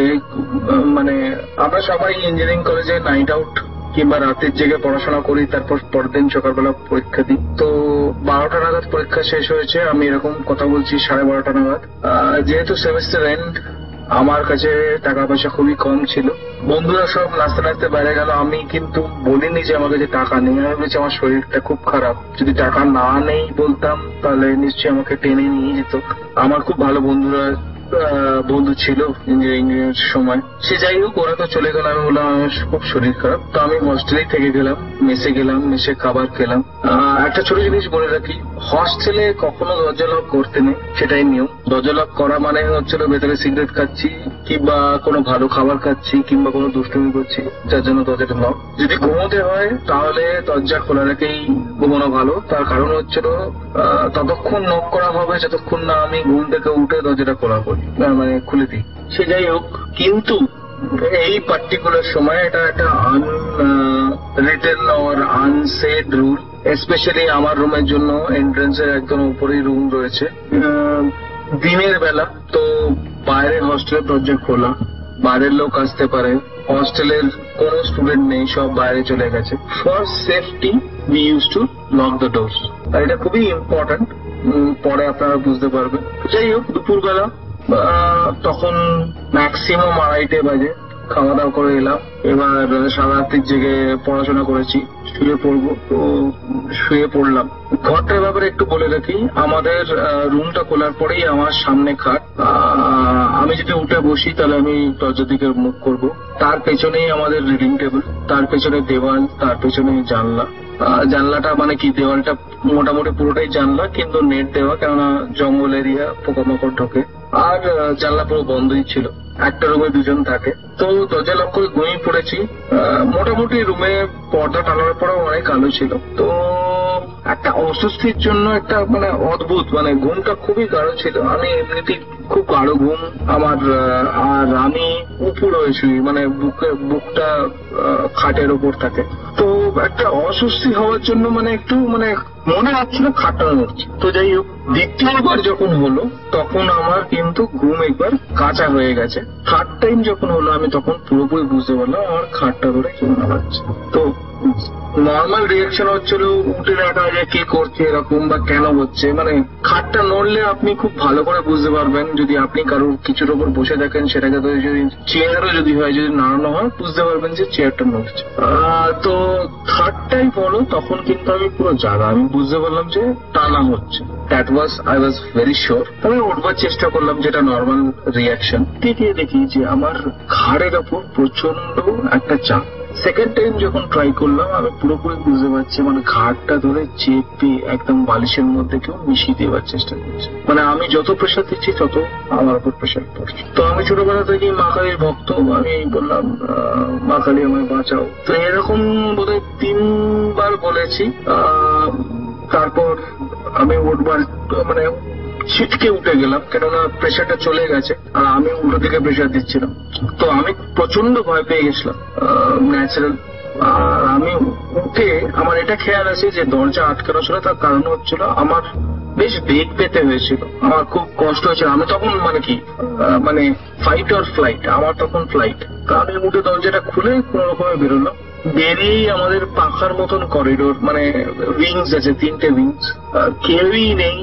আমি তবু ই ব্লকের দিকে গেলাম। One of my best friends, দিল্লির ছেলে রাহুল, একদম কোনায় ওর ই ব্লকে ঘর, আমার ডি ব্লক। আমি গেলাম, গিয়ে দেখলাম ও রয়েছে। একটা বই পড়ছিলাম। আমি বললাম যে এরকম এরকম হয়েছে, তো তখন বললো তোর ভাই গ্যাস হয়েছে এরকম বলে হয়, যদি আমি জল টল খেলাম, তখন বললাম ভাই তুই একবার চল দেখে আসি ব্যাপারটা কি হয়েছে, আমার কিন্তু এখনো ভয় করছে। তবু আমি ধাতস্থ, আমরা দুজনে গেলাম। এবার হয়েছে নাকি দরজাটা বোধহয় দুম করে খুলেছিলাম, তো রিবাউন্ড হয়ে আবার ফিরে এসছে, তো আত খোলা। আসল চমক কিন্তু এখানে, মানে এটা দেখে আমার এখনো প্রচন্ড গায়ে কাটা দিচ্ছে। দরজাটা খুললাম, খুলে দেখি একটা ছোট জিনিস বলার এখানে খুব ইম্পর্টেন্ট। 2005-এ কিন্তু আমাদের অত মোবাইল টোবাইল ছিল না, তখন বর্ষা ছিল ওই ছোট স্কোয়ার কিংবা গোল টাইম পিস, বিশেষ করে স্টুডেন্টদের জন্য ওটাতেই কিন্তু অ্যালার্মে ঘুম ভাঙত। এবার প্রবলেম ছিল ওটা তো ছোট জিনিস, হতো কি আমার খাটের পাশ দিয়ে, যেহেতু আমার দেওয়ালের পাশে আমার খাটটা, রোজ ওটা গলে পড়ে যেত। তো পরীক্ষার সময় স্পেশালি আগের দিন আমার পুরো ভালো খেয়াল আছে, মানে খাটটা ঠেলে আমি দেওয়ালে চেপে দিয়েছি, কোনো স্পেস নেই যাতে ওটা পড়ে না যায়। দরজাটা খুলে দেখলাম যে মাথার দিকের যে পার্টটা রয়েছে খাটের সেটা দেওয়ালের সাথেই ঠেকানো, আর পায়ের দিকের যে কোনাটা রয়েছে সেটা মোটামুটি 1 হাত থেকে 1.5 হাত সরানো দেওয়াল থেকে ফাঁক রয়েছে, যেটা কোনো রকমই পসিবল না। টাকা করে তো কেউ খাট রাখে না, প্রথম কথা। আর দ্বিতীয় কথা, আমার ভালো খেয়াল আছে যে আমি পুরো চেপে দিয়েছিলাম খাটটা। Last and most important thing, যে খাটটা অত হালকা ছিল না যে আমি মানে উড়বার সময় ওটা সরে যাবে। সরা তো দূরের কথা, ওটা অ্যাকচুয়ালি নড়বে না, বেশ ভারী ছিল, মানে একজন একটা দিক ঠেলে সরাতে পারে আর তারপর দুজন মিলে পুরো খাট নাড়াতে পারে, এরকম ব্যাপার। আর বাইরে থেকে দরজা লক ছিল। আমি প্রচন্ড ভয় পেয়ে গেছিলাম। সেদিনকে আমি ওদের রাহুলের রুমেই ছিলাম, কিন্তু বলতে নেই পরের দিন আমি ওই খাটেই শুয়েছি। 1 বছর মোটামুটি কাটিয়েছি, কোনো কিছু হয়নি। কিন্তু এরপর থেকে আমি যে জিনিসগুলো ভাবতাম যে হ্যাঁ লোকে নিজের এক্সপিরিয়েন্স শেয়ার করছে, হ্যাঁ হতে পারে নাও হতে পারে, কিন্তু আমি সব, এখন আর গল্প বলতে আমার অসুবিধা হচ্ছে, কিন্তু সব কথার বা সব এক্সপিরিয়েন্সের উপর আমার অনেক অনেক বেশি বিশ্বাস জন্মে গেছিল। ওকে দিন, আমার কাছে আরো কিছু গল্প আছে, পরে শেয়ার করবো। থ্যাংক ইউ সো মাচ, ভালো লাগলে শেয়ার করুন Russell. Bhoot FM. The night comes alive with Graminphone.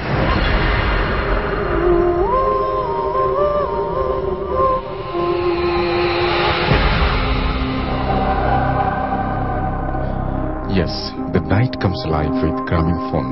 শুনছেন রেডিও ফুর্তি, আর চলছে ভূত এফএম। ঘড়িতে সময় রাত 1টা ঘন্টা চলে গেল, এবং আরো একটা নতুন আওয়ার, ব্র্যান্ড নিউ আওয়ার, সেই আওয়ারে আপনাদের সবাইকে স্বাগত জানাচ্ছি।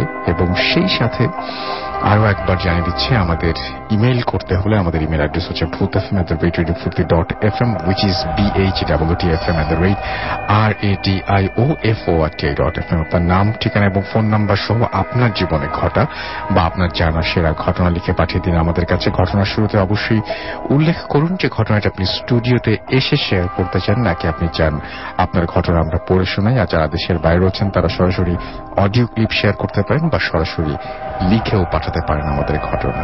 তো আমরা এখন যেটা করব সেটা হচ্ছে আমাদের ফেসবুকের লিঙ্কটাও বলে দিচ্ছি, www.facebook.com/radiofurti and www.facebook.com/bhootfm.russell। এই দুটো পেজে গিয়ে আমাদের যে পোস্ট রয়েছে সেখানে লাইক দিন, কমেন্ট করুন, শেয়ার করুন, এবং আরো মানুষকে জানিয়ে দিন ভূত এফএমের কথা এবং তাদেরকে ঘটনা পাঠাতে উৎসাহিত করুন। ইমেল অ্যাড্রেসটা একটু আগে শেয়ার করছি, কিছুক্ষণের মধ্যে আবারও শেয়ার করবো ইনশাল্লাহ। সেই পর্যন্ত আমাদের সঙ্গে থাকুন। এখন যেটা করব সেটা হচ্ছে একটা ইমেইলে যাব এবং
Thanks, Russell bhai, for inviting me.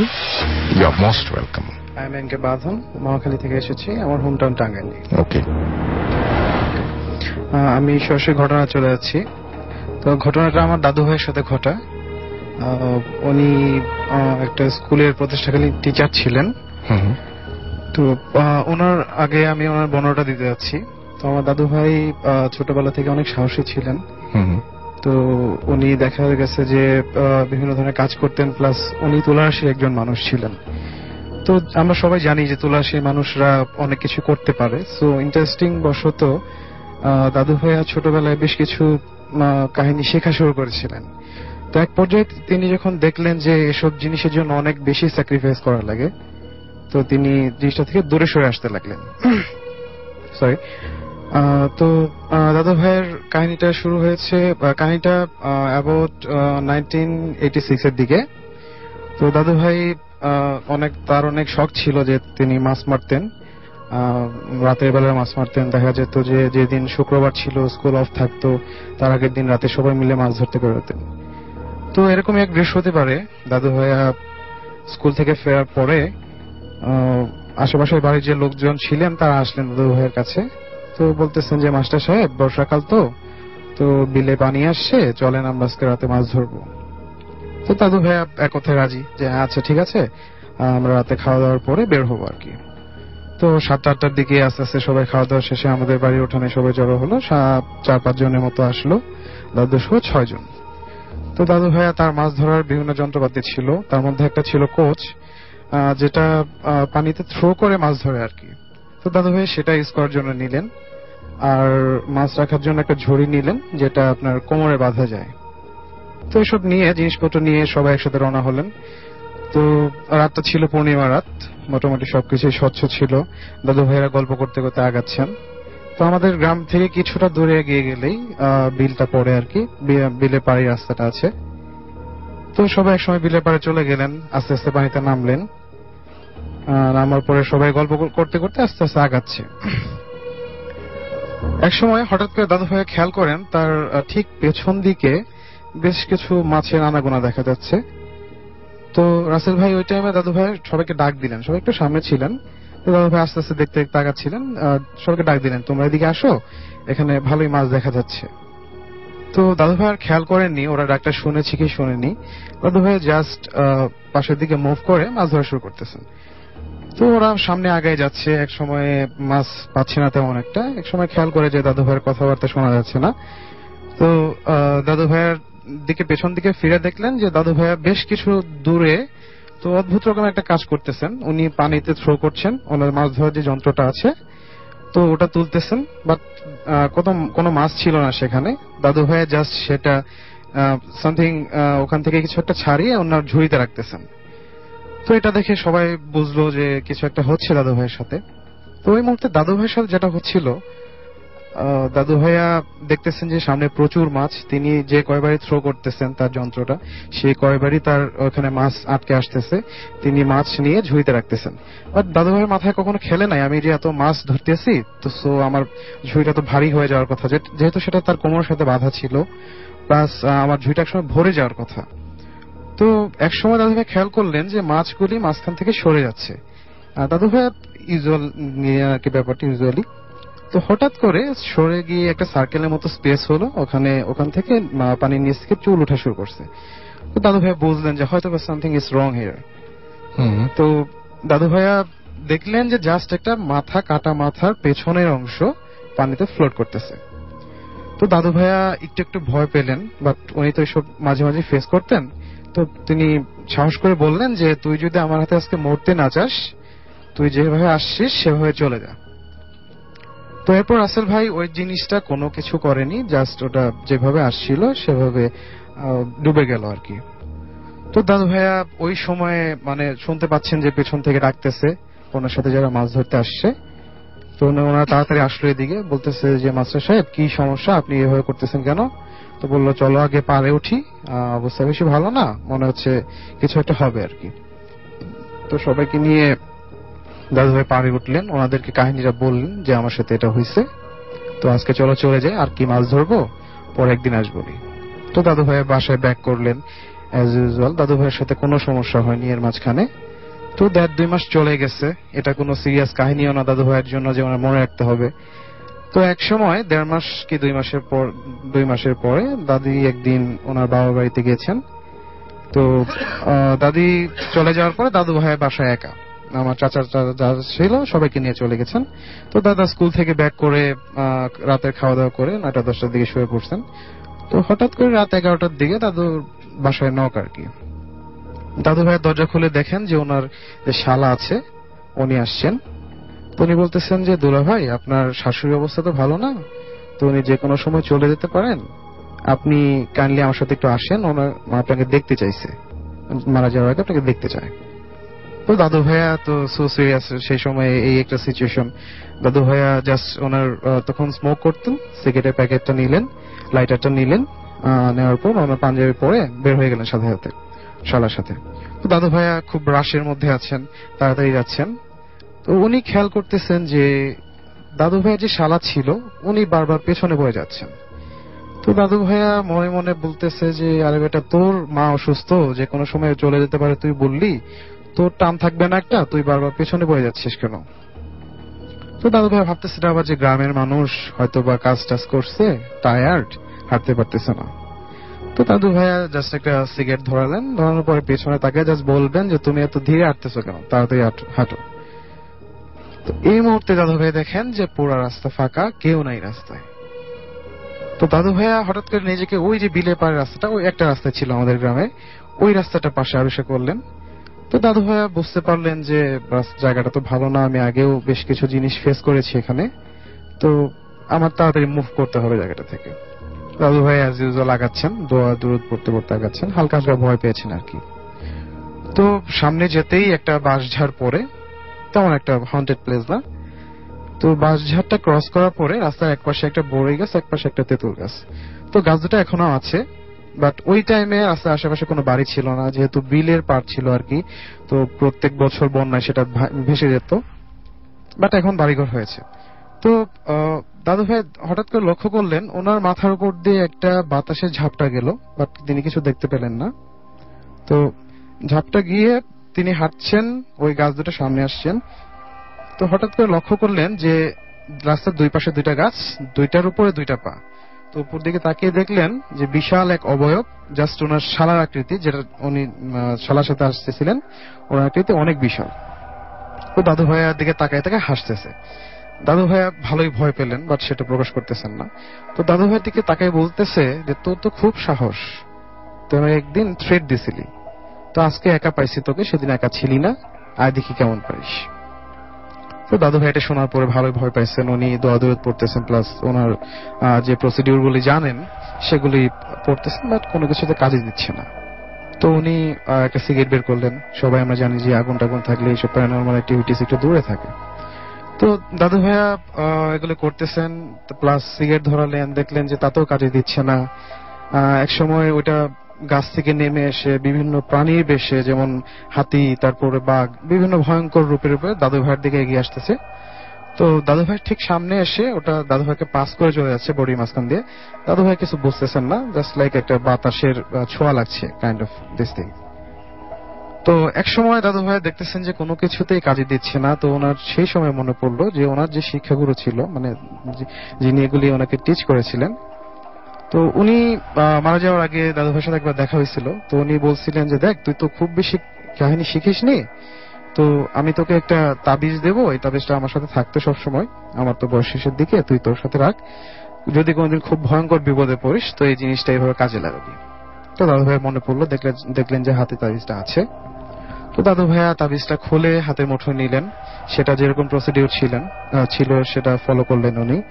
তো তাবিজটা দেখলেন যে আস্তে আস্তে গরম হচ্ছে, ওনার বডিটাও আস্তে আস্তে ওয়ার্ম হতে শুরু করলো। তো এর মধ্যে দূরে যে দাঁড়িয়ে ছিল ও একটা আকৃতি নিয়েছিল, হঠাৎ করে দেখলেন যে ওই আকৃতিটা জাস্ট গ্লাসের মতো ভেঙে যাচ্ছে। তো একটা সাউন্ড পাচ্ছেন, মানে আর্তনাদের মতো, ওটা বলতেছে যে আজকে তোকে বেশি টাইম দিয়ে ফেলছি, তো এরপরে বার যদি কখনো তোকে একা পাই সেদিন আর টাইম পাবি না, আজকে টাইমটা কাজে লাগাই ফেলছিস তুই। তো ওটা ওই টাইমে ভ্যানিশ হয়ে গেল। দাদু ভাইয়া ভাবলেন যে আমি তো চলে আসছি শ্বশুর বাড়ির কাছে, আর 1/2 কিলোর মতো রাস্তা আছে, তো তো আমার এখন আর বাড়িতে ফিরে না গিয়ে ওখানে স্টে করে ভালো। তো দাদু ভাইয়া আস্তে আস্তে দাদু ভাইয়ের শ্বশুর বাড়ির দিকে মুভ করলেন। ওখানে গিয়ে তো সবাই অবাক যে আপনি এত রাতে কোথা থেকে আসলেন। দেখলেন যে ওনার শাশুড়ি অবস্থা ওরকম কিছু না, মানে কিছুই না আর কি। তো উনি সবাইকে কাহিনীটা বললেন যে আমার সাথে এটা এটা হয়েছে। তো সবাই শুনলো আর কি। তো এটাই ছিল আমার ঘটনা। আমার দাদু ভাই এখন 75+, তো উনি এখনো বেঁচে আছেন। ওনার জন্য আপনারা সবাই দোয়া করবেন। Thank you. You are most welcome. আপনারা যারা শুনছিলেন তারাই জানাবেন যে কেমন লেগেছে ঘটনাটি। এবং আমি দেখতে পাচ্ছি যে আমাদের এখানে অনেকেই লিখছেন এবং আমাদের এখানে অনেকেই যে এই মুহূর্তে আছেন। জাহিদুন মাহি আমাদের সঙ্গে আছেন, আমাদের সঙ্গে আছেন মুস্তাক আহমেদ এবং কমেন্ট পড়েন না কেমন জানতে চেয়েছেন। শাকিল আহমেদ আমাদের সঙ্গে আছেন এবং আমাদের ভূত এফএমে তিনি প্রথম কমেন্ট করেছেন এবং প্রথম কমেন্টটা আমি পড়ে ফেলেছি। তুষার আহমেদ তুহিন আমাদের সঙ্গে রাজশাহীর পুঠিয়া থেকে আছেন। রাহাত আমান আমাদের সঙ্গে আছেন এবং তিনি বলছেন যে আফটার 6 লং ডেজ এবং তার কাছে এখন ভাল লাগছে। আমাদের সঙ্গে মোহাইমিনুল ইসলাম সাদ আমাদের সঙ্গে আছেন এবং তিনি বলছেন রাসেল ভাই কেমন আছেন, অনেক অপেক্ষার পর শুরু হলো ভূত এফএম, শুনছি বরিশাল থেকে। সামিন সাদমান আমাদের সঙ্গে আছেন, বগুড়া থেকে শুনছেন তিনি। আমাদের সঙ্গে আছেন আলো, এছাড়াও আহমেদ নয়ন আমাদের সঙ্গে আছেন। আমাদের সঙ্গে আছেন এছাড়াও দেখতে পাচ্ছি অর্ণব ঘোষ নাটোর থেকে, তিনি শুনছেন এই মুহূর্তে। আমাদের সঙ্গে আছেন দেখতে পাচ্ছি সাবিয়া মিম, এছাড়াও MH মেহেদি আমাদের সঙ্গে আছেন। অচিন্ত অঙ্কুর আমাদের সঙ্গে আছেন। আমাদের সঙ্গে আছেন রুহান আহমেদ, আমাদের সঙ্গে আছেন মোহাম্মদ মাশরাফি বিন দীপ, আমাদের সঙ্গে আছেন দেখতে পাচ্ছি MD ওয়াহিদুল ইসলাম, রংপুর থেকে শুনছেন তিনি। নার্গিস সুলতানা আমাদের সঙ্গে আছেন। আমাদের সঙ্গে আছেন শাওন গুজরাল এবং গাজীপুর থেকে তিনি শুনছেন। আমাদের সঙ্গে আছেন নিয়ামত এবং আমাদের সঙ্গে আছেন দেখতে পাচ্ছি আজিজুল ইসলাম নয়ন, এছাড়াও আমাদের সঙ্গে আছেন রনি, খুব ভালো লাগছে, চিটাগং থেকে শুনছেন তিনি। আমাদের সঙ্গে আছেন দেখতে পাচ্ছি এছাড়াও Islam Shuvo, Shabnam Akter, second story was very interesting তিনি জানিয়েছেন। মুসাব্বির সারওয়ার সাফি আমাদের সঙ্গে আছেন। আমাদের সঙ্গে আছেন দেখতে পাচ্ছি এছাড়াও জনি, এছাড়াও সাইফুর রহমান আমাদের সঙ্গে আছেন। আমাদের সঙ্গে আছেন দেখতে পাচ্ছি এছাড়াও পাপ্পু জয় আছেন, শাওন আমাদের সঙ্গে আছেন দেখতে পাচ্ছি, খালিদ ওসমান অ্যাপ দিয়ে শুনছেন তিনি। পাপ্পু জয় আবারও লিখেছেন, জনি সিং আমাদের সঙ্গে আছেন এবং আমাদের সঙ্গে আছেন দেখতে পাচ্ছি মঞ্জির হোসেন মুন্না, গোপালগঞ্জ থেকে তিনি শুনছেন। এছাড়াও আমাদের সঙ্গে যে রেডিও ফুর্তির পেজ আছে সেই পেজে আছেন আরো অনেকেই। মোহাম্মদ রবিউল হোসেন আমাদের সঙ্গে আছেন।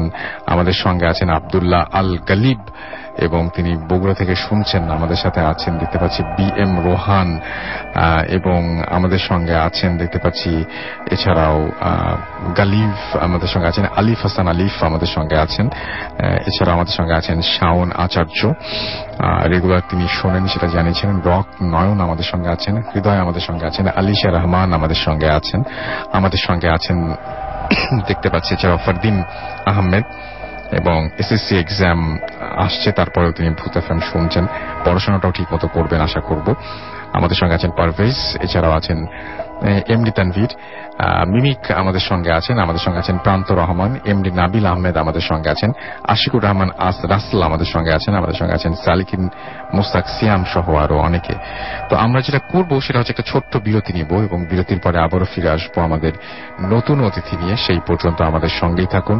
Stay tuned to Radio Food Career FM and do food Exclusively on FusionBD.com. Bhoot FM. The night comes alive with Graminphone.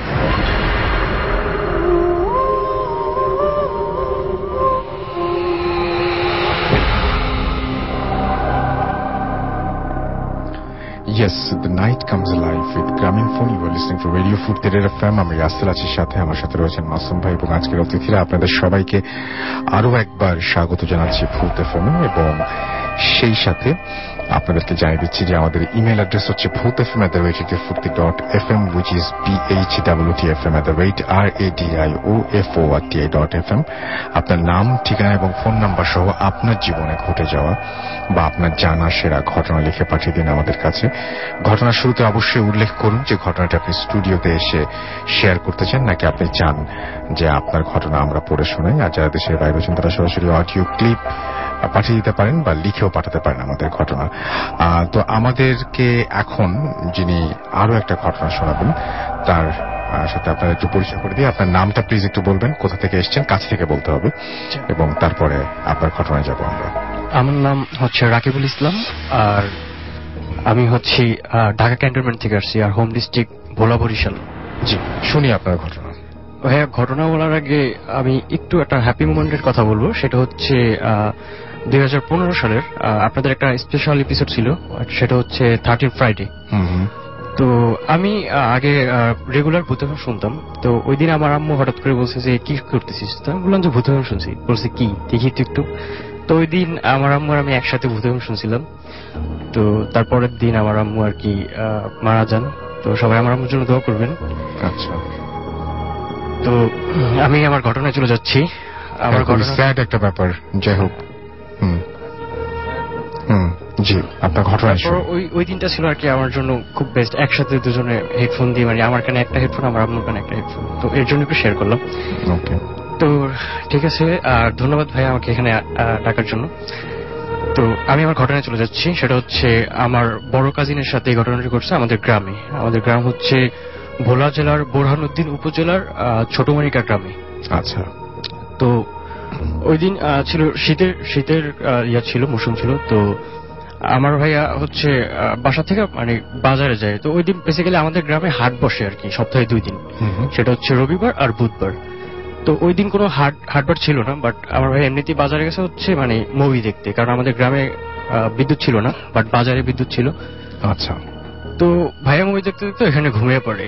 তারপর রাত্রে 10টার দিকে একজন ডেকে বলে যে তুই এখানে, বাট তোর মামা তো মারা গেছে।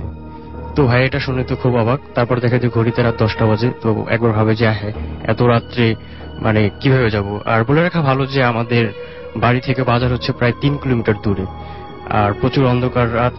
তারপরে হচ্ছে তো ভাইয়ের হাতে একটা রেডিও ছিল, তখনকার যে মানে রেডিও গুলো ছিল, বড় বড় রেডিও। তো ভাইয়া বললো যে সমস্যা নেই, রেডিও শুনতে শুনতে চলে যাব। তো আরেকটা কথা হচ্ছে যে আমাদের মানে বাজার থেকে বাড়িতে আসার 2টা ওয়ে আছে। একটা হচ্ছে নদীর পাড় দিয়ে, আমাদের তেঁতুলিয়া নদীর পাড়ে হচ্ছে গ্রাম। তো ওই তেঁতুলিয়া নদীর পাড় দিয়ে একটা নতুন বেরি করছে, ওই একটা রাস্তা। আর একটা হচ্ছে একটু ভিতর দিয়ে। তো ভাইয়া চিন্তা করলেন যে এত রাত আমি নদীর পাড় দিয়ে যাবে কিনা কি হয়, এই চিন্তা করে তিনি বললেন যে আমি ভিতরের রাস্তা দিয়ে যাই। তো ভাইয়া ভিতরের রাস্তা দিয়ে যেতে লাগলেন। আর ভেতরের রাস্তা দিয়ে মোটামুটি একটু দূর, আর রাস্তাটাও অনেক মানে একটু ডেঞ্জারাস টাইপের, কারণ হচ্ছে 2 দিকে বাগান, মাঝখানে রাস্তাটা। তো ভাইয়া রেডিও শুনতে শুনতে যাচ্ছিল। আর ওই রাস্তাতে একটা হন্টেড প্লেস আছে, যেটা হচ্ছে হালাদার বাড়ি। ওই এলাকার যারা তারা চিনবেন অবশ্যই। তো ওই হালাদার বাড়ির মোড় বলে ওইটাকে। তো ওই হালাদার বাড়ির মোড়টা এত ভয়ঙ্কর কারণ হচ্ছে ওইখানে আশেপাশে তেমন একটা বাড়ি নেই, বাট 2 পাশেই বড় বড় বাগান। তো মানে চোখ গেলে কোনো বাড়িটারই পড়ে না, এবং প্রচন্ড ঘন অন্ধকার। তো ওইখানে গিয়ে ভাইয়ার রেডিওটা হঠাৎ অফ হয়ে যায়। আর ভাইয়া হচ্ছে মানে তেমন একটা ভয়টাই পায় না, কারণ হচ্ছে ভাইয়ার এক পা একটু খোঁড়া। আর বলা হয়ে থাকে যারা খোঁড়া মানে তাদের কাছে নাকি ভূত তেমন একটা আসে না। আচ্ছা, এটা জানতাম না। তারপরে হচ্ছে ভাইয়া বলল যে আমি যদি এখন রাস্তার মধ্যে বসে বসে রেডিও ঠিক করি, তাহলে যে কেউ যদি আমাকে দেখে তাহলে সে ভয় পাবে, কারণ ওই জায়গাতে এমনিতেই কেউ যায় না। আর যদিও ভাইয়ের মধ্যে এরকম কোনো অ্যাক্সিডেন্ট কারো চলে আসে, তারা ভাইয়া দেখলে ভয় পাবে। তো এর জন্য ভাইয়াকে করলেন রাস্তা থেকে একটু নেমে একটু মানে বাগানের সাইডে বসে ব্যাটারি খুললেন, আবার রেডিওটা ঠিকঠাক করলেন, দেখলেন এখন বাজে। তো ভাইয়া আবার হাঁটা শুরু করছেন। তো তার কিছু দূর হেঁটে যাওয়ার পরে হচ্ছে বিশাল বাঁশ ঝাড়, মানে অনেক বাঁশ ঝাড়গুলো। তো হঠাৎ করে দেখলেন যে অনেক বাতাস, এবং তারপর দেখলেন যে শোষ শব্দ অনেক। তো ভাইয়ার একটু মানে হালকা হচ্ছে মানে হার্টবিট লেগেছে, মানে স্পন্দনটা একটু বেড়ে গেছে। তো ভাইয়া বললো যে কি ব্যাপার, আমার এরকম হচ্ছে কেন, আমি তো এসব ভয় পাই না। তো এরপর ভাইয়া ফিল করতে লাগলেন যে তিনি হাঁটতে পারতেছেন না। মানে এর আগে খুব ভালোই জোরে জোরে হাঁটতেছিলেন, বাট এখন হাঁটতে পারতেছেন না, মানে কেউ হয়তো পা আটকে ধরতেছে, এরকম ব্যবস্থা। তো ভাইয়া বললেন যে আচ্ছা ঠিক আছে। তো ভাইয়া হচ্ছে মানে চারকুল অর্থাৎ সূরা 4টা পড়লেন চারকুলের, ওটা পড়লেন, তারপর আয়াতুল কুরসি পড়লেন, 2 সিনায় ফটো দিয়ে আবার হাঁটা শুরু করলেন, মানে গানের স্পিডটা একটু বাড়ায় হাঁটতে শুরু করলেন। তো এইভাবে অনেক দূর হাঁটতে হাঁটতে প্রায় হচ্ছে একেবারে বাড়ির সন্নিকটেই চলে আসছে। তো আমাদের বাড়ির দরজায় হচ্ছে মানে বাড়ির গেটের অল্প একটু অর্থাৎ 2-3 মিনিট আগে হচ্ছে কবরস্থান। তো ওইখানে যাওয়ার পরে হচ্ছে মানে ভাই এবার হাঁটতেই পারতেছে না, মানে হয়তো বা দুর্বল হয়ে গেছে, শুনে ভাবতেছে আমি দুর্বল হয়ে গেছি হাঁটতে হাঁটতে। কিন্তু মূলত উনি বলতে গেছে কেউ হচ্ছে ওনার পাও আটকে ধরে রাখতেছে এবং আবার উনি ফিল করতেছেন যে আমার পিছে কেউ আছে, মানে এরকম সিচুয়েশন। তো উনি হচ্ছে মানে এখন চিৎকার করবেন যে প্রচন্ড ভয় পেয়ে যেতেছে, এত সাহসী একটা মানুষ তারপর এত ভয় পেয়ে যেতেছে। তো উনি বললেন যে আমি চিৎকার দিলে তো 2 মিনিট পরেই তো আমার বাড়ি, আমি যদি জোরে চিৎকার দিই তাহলে তখন কেউ তো শুনবে। তো উনি চিৎকার দিতে গেলেন কিন্তু মুখ দিয়ে সাউন্ড বের হচ্ছে না। হয়তো বা উনি ভাবলেন যে আমি প্রচন্ড ভয় পেয়ে গেছি, আবার চেষ্টা করলেন কিন্তু সাউন্ড বের হচ্ছে না, মানে একেবারে কি ইয়ে হয়ে গেছে। তো তারপর উনি কি করলেন, হাতে যে রেডিওটা ছিল রেডিওটা জোরে একটা মানে মাটিতে ছুঁড়ে মারলেন। তখন একটা মোটামুটি শব্দ হলো, তারপর দেখলেন যে না সবকিছু ঠান্ডা, কিছুই নেই। তো তারপরে আবার রেডিওটা নিলেন, রেডিওর ভেঙে গেছে অবশ্য। তারপর হচ্ছে বাড়িতে গেলেন, যাওয়ার পরে তো আমাদের হচ্ছে মানে বাড়ির যে বরিশালের বাড়ির যে ঘরগুলো সেটা হচ্ছে তখন টিনের ঘর, চৌচালার ঘর পড়ে। তো আমার মামার ঘর থেকে আমাদের ঘরটা দেখা যাচ্ছিল মানে বারান্দা দিয়ে, মানে জানালা দিয়ে, এক জানালা থেকে আরেক জানালা। তো ভাইয়া তখন ভাইয়ার রুমে গেলেন, রুমে গিয়ে ওই জানালার দিকে তাকালেন, দেখলেন যে মানে মামার রুমের উপরে চোখ পড়ছে। তখন বললেন মামা তো মারা গেছে। তো তারপর দেখলেন যে মানে কেউ একজন ঝুঁকে আছে ওই রুমে। তো বললেন হয়তো বা মামার লাশের পাশে সবাই বসে আছে, তো আমি একটু যাই দেখে আসি মামাকে। তো ওই রুমে গেলেন, দেখলেন ঘরের দরজা খোলা এবং কেউ নাই। তো এটা দেখে উনি একটু অবাক হয়ে গেলেন, আমি জানালা থেকে স্পষ্ট দেখছি কেউ একজন ঝুঁকে বসে আছে, বাট এখন কেউ নাই। তো তারপরে উনি দেখলেন যে আগরবাতি গুলো একেবারে নিবু অবস্থা, শেষ, মোমবাতি নিভে আছে। তো পাশে মেস আছে, তো ম্যাচ ধরে উনি আবার আগরবাতি জ্বালালেন 2টা এবং মোমবাতি জ্বালালেন। দেখলেন যে মামার যে মানে দেহটা বুকের কাছে হচ্ছে তার ওই যে কাপড়টা দিয়ে যে ঢেকেছিল দেহটার, তো ওই কাপড়টা টেনে আবার মামার একেবারে মুখটা ঢেকে দিলেন। তারপর হচ্ছে উনি ভিতরের রুমে ঢুকলেন। তো দেখলেন যে মানে বড় রুমটাতে সবাই একসাথে শুয়ে আছে। তো উনি এই জিনিসটা একটু অবাক হলেন যে সবার তো আলাদা আলাদা রুম আছে, বাট সবাই একসাথে কেন শুয়ে আছে, মানে যারা বাড়ির বড় ছিল বা ছোট ছিল সবাই একই জায়গায় শুয়ে আছে, অনেকে মানে খাটে শুয়েছে, কেউ নিচে শুয়েছে, বাট একই রুমে। তো উনি জিনিসটা মানে তেমন একটা কিছু ভাবলেন না। তারপরে ওই আগরবাতি মোমবাতির মধ্যে সবকিছু জ্বালায় টালায় তারপর উনি নিজের রুমে চলে আসলেন। তো চলে আসা তখন হয়তো বা রাত মোটামুটি 1টা বা 1:30টার মতো বা এরকম একটা টাইম। তো উনি তখন মানে শুয়ে পড়লেন। একটু বলি, সেটা হচ্ছে উনি খাটে শুয়েছেন, তার উপরে হচ্ছে তোষক ছিল, তার উপরে হচ্ছে বিছানা চাদর ছিল, তারপর বালিশ ছিল।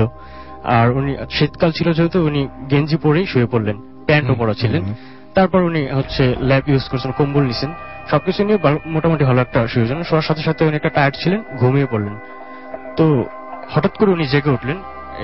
জাগলেন কারণ হচ্ছে আমাদের বাড়ির যে টিন ছিল, টিনের যে মানে শিশির জমে থাকে, সেই জমা শিশিরটা ওনার বুকের একবার মাঝখানে পড়ছে। তো উনি মানে হঠাৎ করে উঠেও একটু অদ্ভুত মানে আতঙ্ক দিয়েছে যে আমার গায়ে তো শিশির পড়ার কথা না, কারণ হচ্ছে আমি আমার গায়ে গেঞ্জি আছে, তার উপরে হচ্ছে তোষক ল্যাপ আছে, তো এতগুলো ইয়ের পরে তো আমার শিশির মানে বুকে আসার কথা না।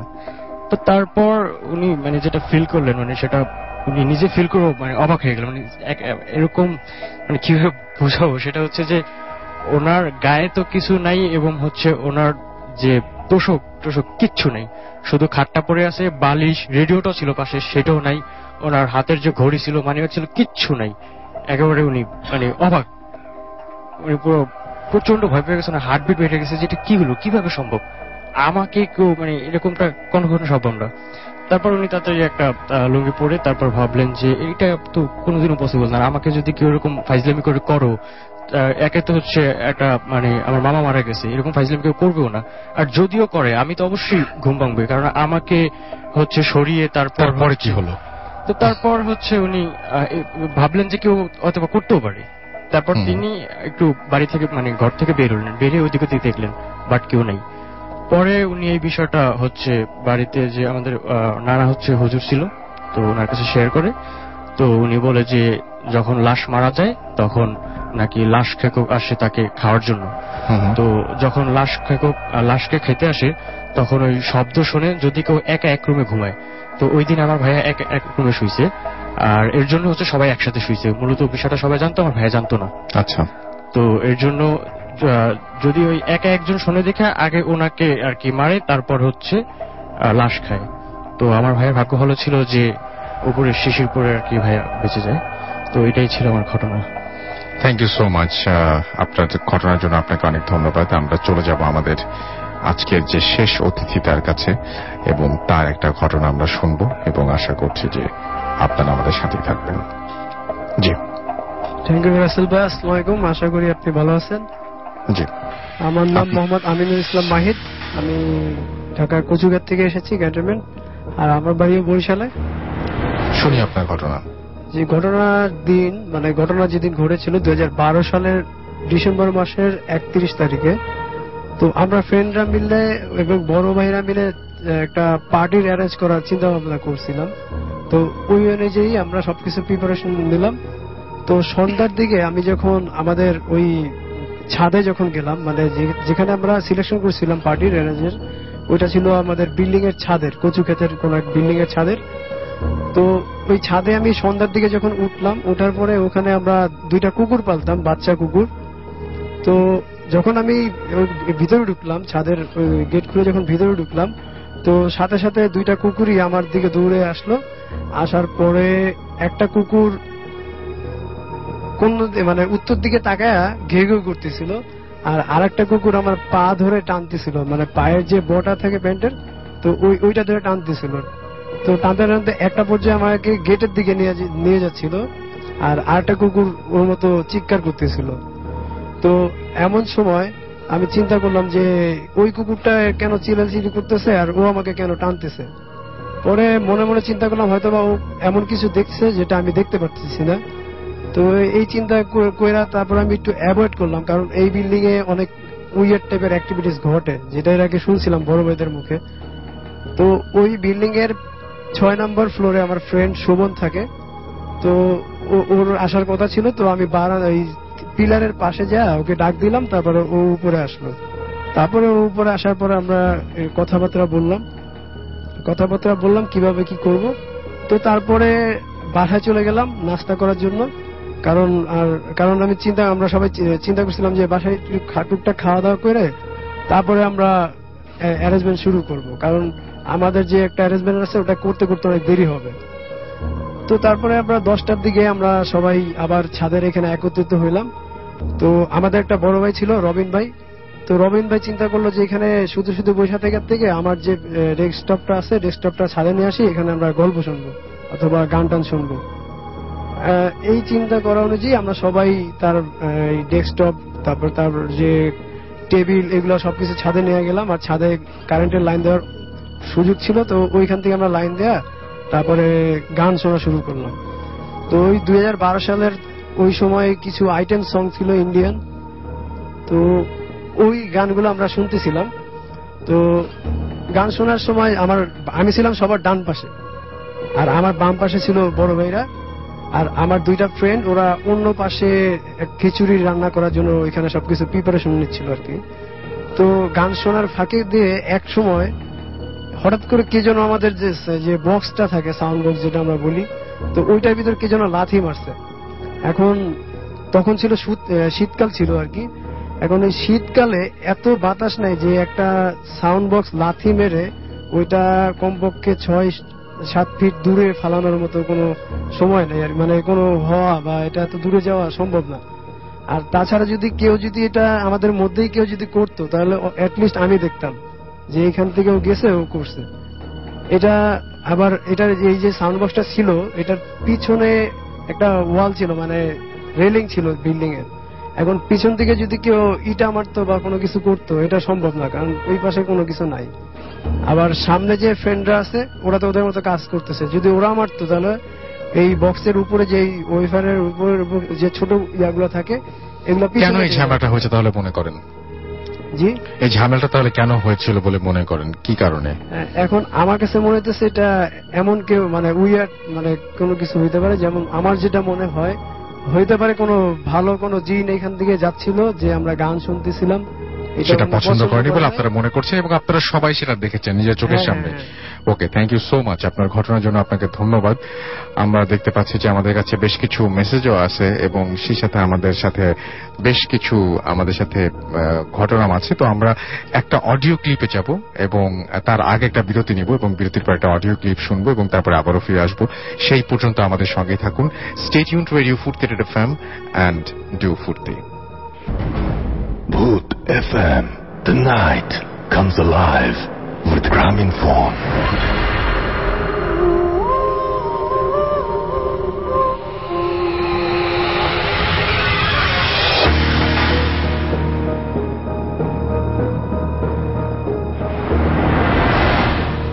হ্যালো, আসসালামু আলাইকুম রাসেল ভাই।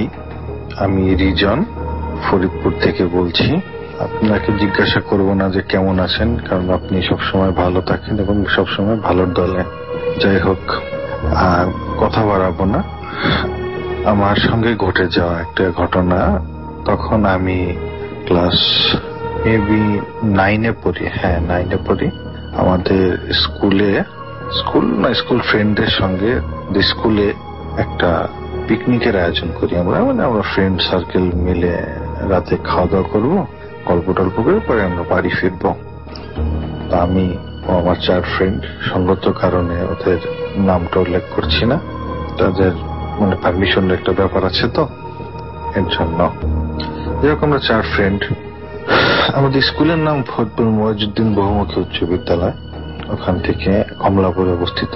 যাই হোক, আমরা ওখান থেকে আমাদের বাসায় হেঁটে আসতে সর্বোপরি 20 মিনিটের মতো লাগবে। যাই হোক, আমি স্কিপ করছি। ওখান থেকে আসার সময় আমাদের এখানে একটা সিনেমা হল আছে, বনলতা সিনেমা হল। এখান থেকে আমরা এই কিছু জিনিসপত্র কেনাকাটা করে আমরা আমাদের টেপাখোলা যে বাজারের মধ্যে দিয়ে আমরা এক ফ্রেন্ডের বাসায় গিয়ে উঠবো বলে আমরা প্ল্যান করি। এই মোতাবেক আমরা গরুর হাটের ভিতর দিয়ে হেঁটে হেঁটে আমাদের বাজারে যে মাছ বাজারটা, ওখানে এসে আমরা উপস্থিত হই। তখন আমাদের এক ফ্রেন্ড দেখে কি ওই মাছ বাজারে যে ড্রেন গুলো থাকে, ময়লা পচা পানি পচা মাছ টাছ থাকে, সেখানে কি যেন একটা হামু দিয়ে যেটাকে কিছু একটা মনে করে ওটাকে খুব সজোরে লাথি মারে। সেটা এমন বিভৎস ভাবে রাসেল ভাই আওয়াজ করে উঠে যে আমরা স্বপ্নেও ভাবতে পারি নাই যে এটা কি। এখন লাথিটা খেয়ে মনে করেন যে প্রায় 5 থেকে 6 হাত বা 7 হাত এমন হবে, এত দূরে গিয়ে ওটা পড়ার সঙ্গে সঙ্গে আমরা ভালো করে তাকিয়ে দেখি যে ওটা একটা বেটে বামুন যেগুলোকে বলে, সেগুলো ভাই পুরাটা উলঙ্গর, গায়ে কিছু নেই, এরকম বিদঘুটে চেহারা। ভাই চেহারার বর্ণনা দিতে পারবো না। মুখে কেমন যেন একটা দাড়ির মতো, দাড়ি না ঠিক ওই কেমন যেন একটা দাড়ির মতো দেখতে, উস্কো খুস্কো, চোখগুলো জ্বলতাছে, সেই দাঁত না, মুখে কি যেন একটা মাছ, পচা মাছ জাতীয় কি যেন, এমন ভাবে আমাদের দিকে তাকায় আসে, মনে করেন যে মনে হয় আমাদের মেরে ফেলবে। আমার ওই ফ্রেন্ড আরো 2-3 হলে ওটাকে ধাওয়া করে, ওটা দৌড় দিয়ে মাছ বাজারের পিছন সাইডে চলে যায়। পরে আমি বলে চল, রাতের বেলা এত রাত, তখন রাত প্রায় 1টা বাজে, তখন আমরা চলে যাওয়ার জন্য আমি বললাম চল ভাই। আমরা ওখান থেকে বড় জোর 2 মিনিট যদি হেঁটে যেতে পারি, কিছুক্ষণ পরে দেখি পিছন থেকে আমাদের মনে করেন যে এঁটেল মাটি যেটাকে বলে, মাটির চাকা ওই মাছ বাজারের ওখান থেকে এত স্পিডে মারতেছে, এত মাটির চাকা পড়তেছে, আমরা তখনই বুঝছি যে অবস্থা খারাপ। তখন আমরা বলি দৌড় দে বলে ওরা দৌড় দিছে, ঠিকই আমি পড়ে গেছি পিছে। আমি তাকায় দেখি রাসেল ভাই ওরকম না হলে 20 থেকে 25টা একসাথে হবে, ওরা আমাদের ধাওয়া করছে। সে কিভাবে যে দৌড় ভাই, আমরা যানপরণ দিয়া দৌড়াই আল্লাহ আল্লাহ করতে করতে আমরা দৌড়াতে সে এখানে একটা সরকারি প্রতিষ্ঠান আছে, নাম বলা যাবে না, এটা সরকারি একটা অনেক বৃহৎ প্রতিষ্ঠান। ওখানে ওই প্রতিষ্ঠানের বাউন্ডারির ভিতর দিয়ে তখন বাউন্ডারির কাজ চলতেছিল, নিচে ফাঁকা, ওখান দিয়ে আমরা 4-5 জন বন্ধু মিলে কিভাবে যে ঢুকছি, আমাদের দৌড় দেখে ওখানকার নাইট গার্ডও ভয় পেয়ে নাইট গার্ড ভিতরে ঢুকে গেছে। এখন আমরা সেই বন্ধুর বাসায় ঢুকতে যেতে হলেও 6 ফিট একটা বাউন্ডারি ওয়াল পার হতে হবে, তারপরে যে বাড়ির সীমানার মধ্যে ঢুকতে পারবো। ওটা একটা স্টাফ কোয়ার্টার ছিল। যাই হোক, সরকারি স্টাফ কোয়ার্টার। আমরা মনে করেন দৌড় দিয়ে গিয়ে ওই বাউন্ডারিটা পার হই।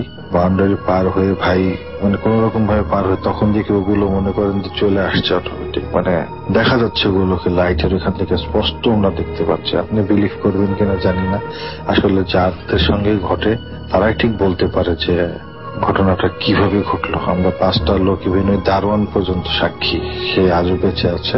সে হচ্ছে ভয়ে মনে করে দরজা লক করে দিচ্ছে। আমরা দৌড় দিয়ে সেই বন্ধুদের বাসায়, আমরা মনে করেন কোন রকমে ওই দরজা তালা খোলার পর্যন্ত সুযোগ পাইনি। আমরা 5 জনে গিয়ে এমন ভাবে মানে আঘাত করছি, সঙ্গে থেকে আমাদের বাড়িতে কোনো লোক ছিল না, যেন আমরা ওদের বাসায় গিয়ে উঠলাম। তালা ভেঙে আমরা ভিতরে ঢুকে গেছি। লক আমরা এত জোরে করছি তার দরজার কড়া ভেঙে যায়। যাই হোক আমরা পরে বাসার মধ্যে ঢুকে যাই, ঢুকে দরজা আটকাই দিই। বিশ্বাস করেন দরজা আটকাই দেওয়ার পরে মনে হলো কি দরজায় যে কিভাবে জোরে মাটির চাকাগুলো মারতাছে আর দরজা ধাক্কাচ্ছে, জানালা ধাক্কায়। মানে আমরা লাস্টে কি করবো ভয়ে আমরা ওদের যে খাট 5 জন মিলে সরার দরজার সঙ্গে ওখানে রাখছে যাতে দরজা না খুলতে পারে, তাকে জানালা ভালো করে লাগানো। আর আমরা ভয়ে সবাই রুমের মধ্যে আল্লাহ করতেছি। এভাবে করে করে সারা রাত আমরা কেউ ঘুমাইতে পারি না। বেশি কি যে একটা ভয়ঙ্কর অবস্থা হয়। আমার মনে হয় যদি কেউ আমাদের রুমের মধ্যে ঢুকতে পারতো, আমার মনে হয় আমাদের 5 জনকে মেরে ফেলতো।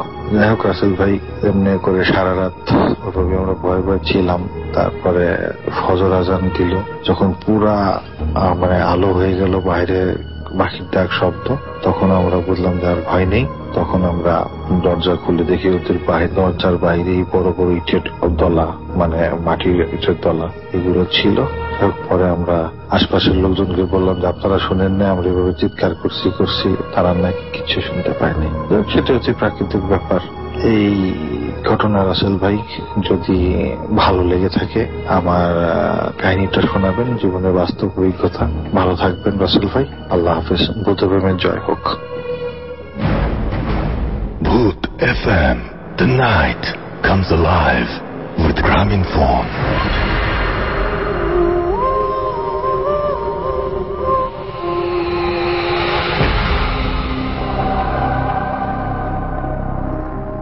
Yes, the night comes alive with Graminphone. You are listening to Radio Food Theatre FM এবং চমৎকার একটা অডিও ক্লিপ শুনলাম এবং আশা করছি যে এই অডিও ক্লিপটি আপনাদের ভালো লেগেছে এবং এনজয় করেছেন আজকের ভূত এফএমের পুরোটা সময়।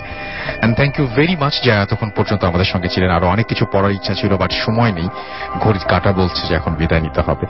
যাওয়ার আগে আরো একবার জানিয়ে যায় যে আমাদের ইমেল অ্যাড্রেস হচ্ছে bhootfm@radiofurti.fm which is bhwtfm@radio4ti.fm। আপনার নাম, ঠিকানা এবং ফোন নাম্বার সহ আপনার জীবনে ঘটে যাওয়া বা আপনার জানা সেরা ঘটনা লিখে পাঠিয়ে দিন আমাদের কাছে। ঘটনার শুরুতে অবশ্যই উল্লেখ করুন যে ঘটনাটি আপনি স্টুডিওতে এসে শেয়ার করতে চান নাকি আপনি চান আপনার ঘটনা আমরা পড়ে শোনা। যারা দেশের বাইরে রয়েছেন তারা সরাসরি অডিও ক্লিপ পাঠিয়ে দিতে পারেন বা লিখেও পাঠাতে পারেন আপনার ঘটনাটি। এখন আজকের মতো বিদায় নিচ্ছি, কথা হবে আবারও আগামী শুক্রবার ইনশাআল্লাহ। সেই পর্যন্ত সবাই ভালো থাকবেন, সুস্থ থাকবেন, সুন্দর থাকবেন, মোস্ট ইম্পর্টেন্টলি ফুর্তি থাকবেন। আজকের মতো এখানেই বিদায় নিচ্ছি, টাটা। Exclusively on FusionBD.com.